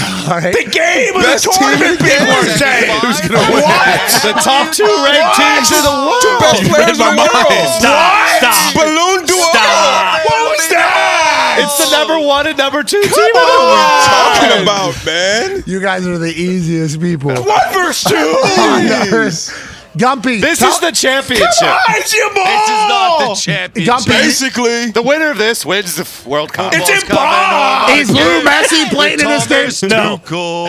no, but Gumpy, will you at least find a space to speak whenever, you know what I mean? If you're coming from a different place. Gumpy, you're our soccer expert. So let's make sure we're not stepping on you when you're singing a song that you had Bruce singing all night last night as he got drunk and got put into. Started the show with it. The Repeat. Google Vortex. Yeah. No, you're good. We're No, over. we're back. Show's over. Yeah. Thank you, dude. Great work, though. I appreciate you getting on that. Gumpy, tell me why this game doesn't matter. These are the 2 top teams in the world. Them, Argentina, England, top 4 teams in the world, both semis. I think Spain keeps the ball here. It's going to be interesting because France has a lot of the ball in all their games. All right. You guys are saying the game doesn't matter? He is not convincing me. I am pumped. Gumpy's not convincing me. Let's go. It was AJ. We've been waiting for this. I didn't do the snoring. just tune in sound. just to That watch was me. France. France Fabian's plays going to a score different for sport. I Spain. tend to He's agree plus with you. 750. Can you guys let Gumpy talk, please? This is Yeah, come it's on. supposed to be. Go, It's Gump. these 2 You guys are screaming over Come Gumpy. on, Gump, let us know. Please. You, Ty, mostly. I'm not saying anything. I know Gumpy. Yeah, it is going to be a great game. Yeah, France, Spain. I think Yamin Lamal, whatever the fuck is, I think he absolutely stinks. Lamine. I'm done with this guy. Whoa. Not as advertised. What I am interested Just in turned 19. is the game tomorrow. I hate him. I think hate he watching stinks. this guy Me play too. soccer. Me too. I hate Now, him. on the flip he side- walks around. Okay, Does he? I didn't see him. Holland's A-okay. And I love watching Are we him talking about talk. Lamine right now? Yeah. Holland's You hear A-okay. these guys? He Lou stinks. Messi. He stinks. Lou Messi. I'm okay with it. You can walk around however you want. You know why? Because he Yamal- finishes. This Yamal kid, okay, I understand he's a weapon. Everybody loves him. He's on He's the the internet. best player in the world. No, he's not. No, he fucking lied. No, he's Lionel not. Messi exists. I don't know if he'd start for USA. I don't know if he would. All right. Why should I like Yamal? Actually, Gumpy? He's not fully fit right now. He got hurt at the end of the season for Barcelona. He's Okay. kind of ramping back up. I think he will score today. I like the Spain squad to show I up bet on today. him every fucking game to score a goal. There And it this is. guy doesn't do a That's fucking why. thing. Okay. No, That's that's all why. I hear though. That's Now all. we Hey, he's the best know. player in the world. He's the best player in the world. He's the best player in the world. You know what I see? I see a guy with a goofy fucking haircut who cannot put the ball in the back of the net. I tell you what, he hasn't done. He hasn't tapped out of a game. I'll tell you that much. Who did that? Yeah, who- Holland. The guy you're rooting for. Oh. Yeah. The guy Your guy's Viking Viking actually. Prince. Because you know why? I ain't going there. How many fucking goals did Holland score? 7. I mean, yeah, that guy Where did are they now? I mean, Norway, they're skiing. you're They're saying partying. Haaland has the supporting cast that Jamal Are you has? kidding me? He's playing with a bunch of guys who are shit painters and, They're great players. They got Arsenal captain out there, dude. They're very good. I will say Odegaard is he's fit and he's quality. All But right. Okay. All right. There is. Lamine Yamal's awesome. he's not. Okay, he's Mbappe. 19 He years is not. old. Mbappe He is needs to awesome. run. He's I need breaking him. Dembele. I need him to run. Holland's my He's goat. breaking records. Holland is my goat. Okay. Holland's my goat. He's younger than Messi when he scored his first goal at the World Cup. Think about Cool. when we're going to talk about and this he guy. thinks he's Messi Boom. already. He's not. Bingo. Run. I am sick of watching you walk around. I kids- hate you. Score a goal if you're going to walk around the entire time. This is unbelievable. This guy needs to run. I agree. I need to watch it. I haven't seen it. He does that. He walks around like Yeah, you'll Messi, see but him. he He'll doesn't be up there score. on the top. He'll be up there on the top. first- No, he's nowhere near Messi. Messi's a wizard. This kid. First time he touches the ball, you be like, oh, okay. Oh, that's the I see why they That's say. him. I Really? see why Is they he say. fast or something? No, I Spain hate plays a watching him. tiki-taka game. I almost stopped. It's much different. But than- France, let's be than honest. give the ball to Lou and move around. They're pinging it back and forth. I would Okay. like the international people that are going to definitely watch what we just did Yep. and say that Americans don't know ball. Yep.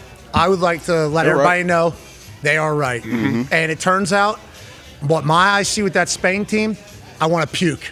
I hate the way they play soccer. Hold the ball too much. I agree. I can't wait to watch now. Honestly, you've inspired me to watch. Hate it. I hate the way the Spaniards play soccer. That is what I have decided. I think it's disgusting. I don't like it. I absolutely hate it. On that note, Mbappe.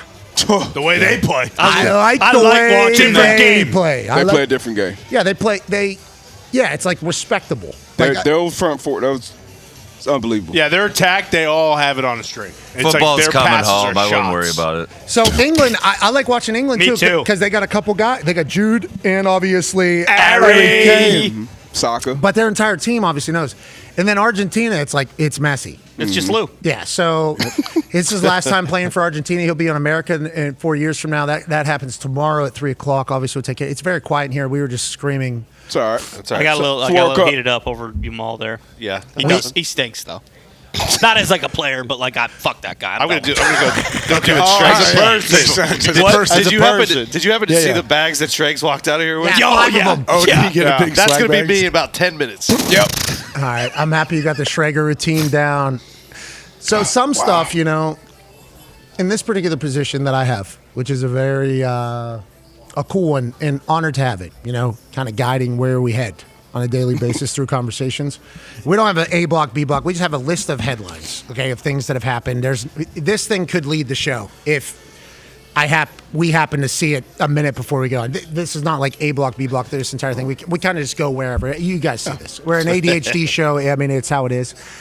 Some things, though, are for the good of sport. We're going to talk about these things for the good of stories, for the good of just us having the platform that we have, and I think responsibility to people. And there are some things that are just 100% for me. Okay.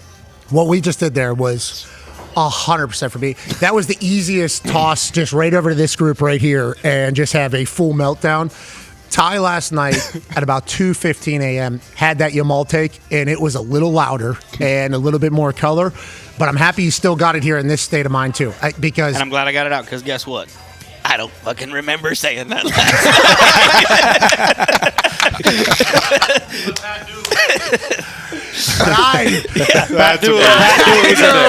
I knew it was in there. Yeah. So I would like to let the Spaniards know, I don't necessarily feel the way that I just said I felt. I was trying to get one person to get going there, and I'll tell you what, it worked. And I'll let everyone in on a little secret. I don't necessarily care or feel that way either, but I just, you know what? Hey, it's World Cup fever. Oh. Yeah, we're in there.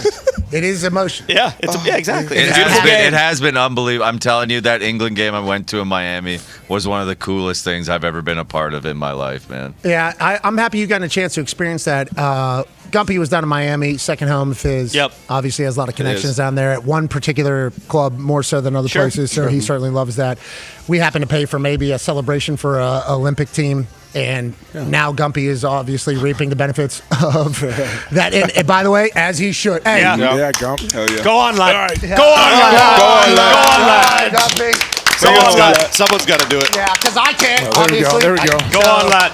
You should do that. I'll carry that as a badge of honor. Yeah, thank you for representing for all of us down done, there. lad. And shout out to Gino and all the boys down there. But Gumpy did a yacht down there. I mean, Oh, who showed me some pictures? yeah, Gumpy was living down there. He was supposed to leave on Friday. Okay, he was supposed to get out of there on Friday. Yeah. And then I don't know if he was the one that found out whenever he got down there, or if one of us told him. But England was playing in Miami like 2 days later or whatever from when he was supposed to leave, and we all told him like, "Hey, how often are you going to get to see your team go?"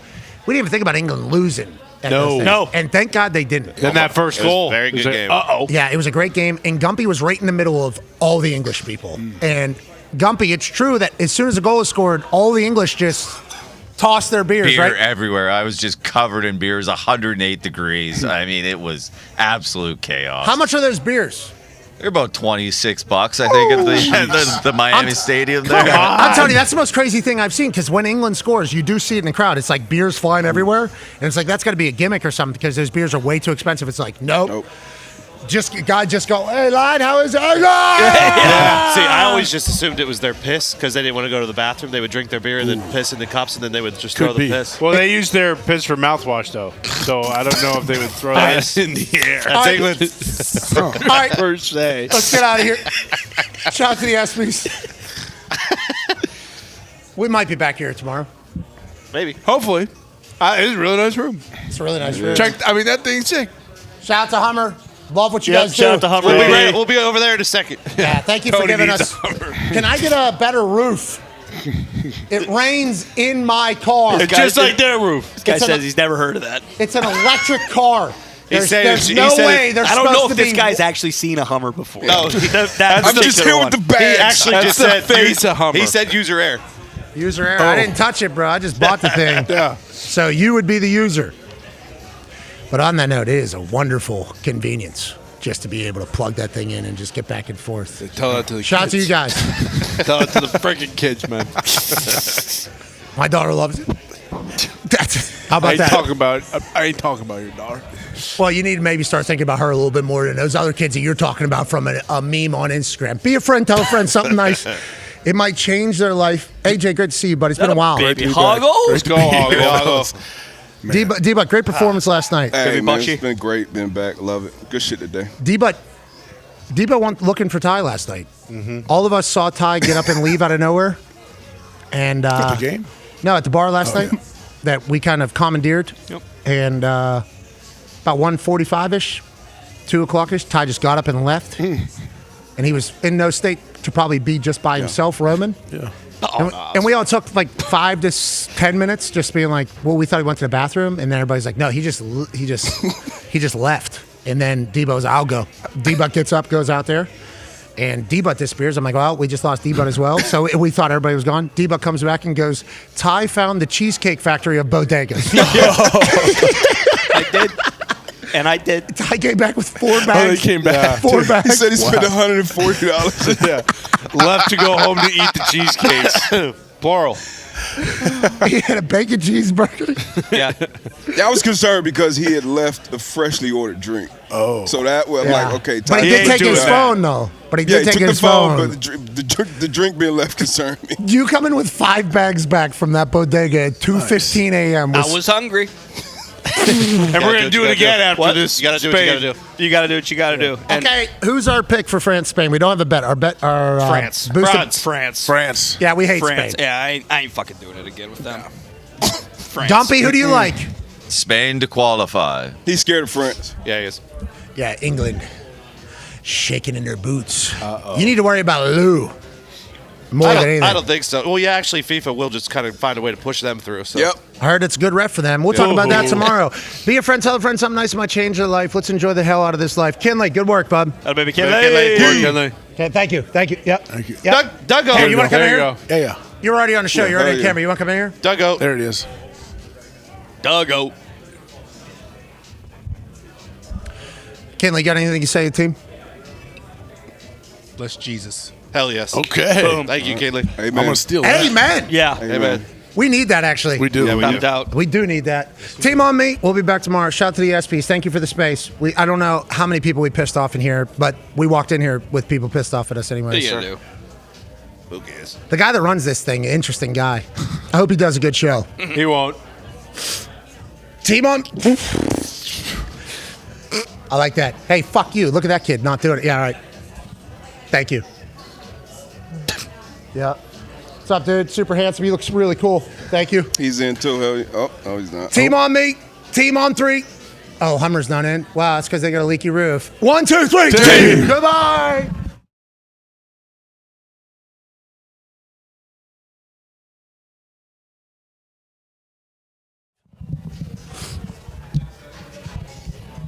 Still up. Hey. Dumpy's visa just got approved. Oh, nice. Go! Hey, go on, lad! USA! USA! USA! Way to go, Gumpy! Go on, lad! Have one, lad! Now Gumpy is just a mere 5 years away from trying to pass a test It's good 5. and become an American citizen. On that note, Gumpy has not had to learn something and then apply it since he was 17 years old. Yeah, you got to start studying now. His confidence is way too high to pass that test. Gumpy, you have 5 years to try to learn about the Declaration of Independence in the United States of America. We should start studying now. But on that note, you are the epitome of the American dream, Gumpy, and you should be incredibly proud of yourself. And shout out to the politicking that we actually had to do all this. And shout out to you getting approved, Gumpy, and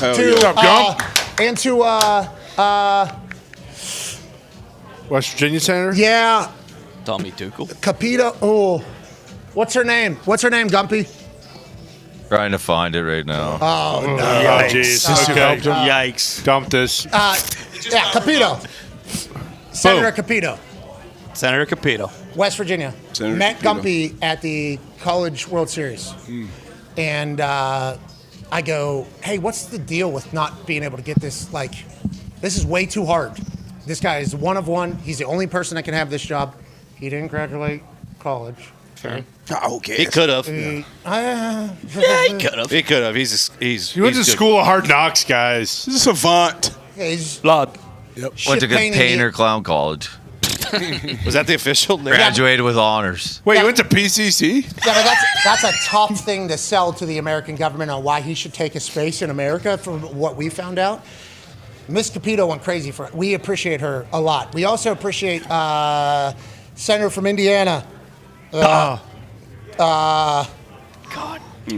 Young. Todd Young helped us in this entire thing. We appreciate that. And Gumpy, I'm proud of you, buddy. It's this is a big day for us, actually. We've been very worried about that. We thought Gumpy was about to get another 10-year ban. Like, that was real. Yeah, it's real. We could have hit him. Yeah. How do you hide him? Especially how little he is. Shave his beard, give him a toupee, whole different guy. Yeah, especially with his little shoes, too. We could have just snuck All him in. right. No one would have Thank you for everything, brother. I appreciate it. All right. Be friends, tell a friend something nice. It could change their life. Gumpy, we're proud of you, buddy. We are. Thank you, boys. Go I online. appreciate you all. Hey, any final words, Gumpy, for the entire ESPYS lounge here who's celebrating you a little bit? Just a great day. You know, every day's a great day, but maybe this is the best day ever. And now we're going to go have some pints with Shano and watch some footy. Can't get any better than this, boys. Hate that we got to watch this Spain team on such a good day, but I guess we will do that, won't we, Ty? Yes, we will. Well, we're not going to like it, but we'll do it. Team on me. Team on three. 1, 2, 3. Team. Goodbye.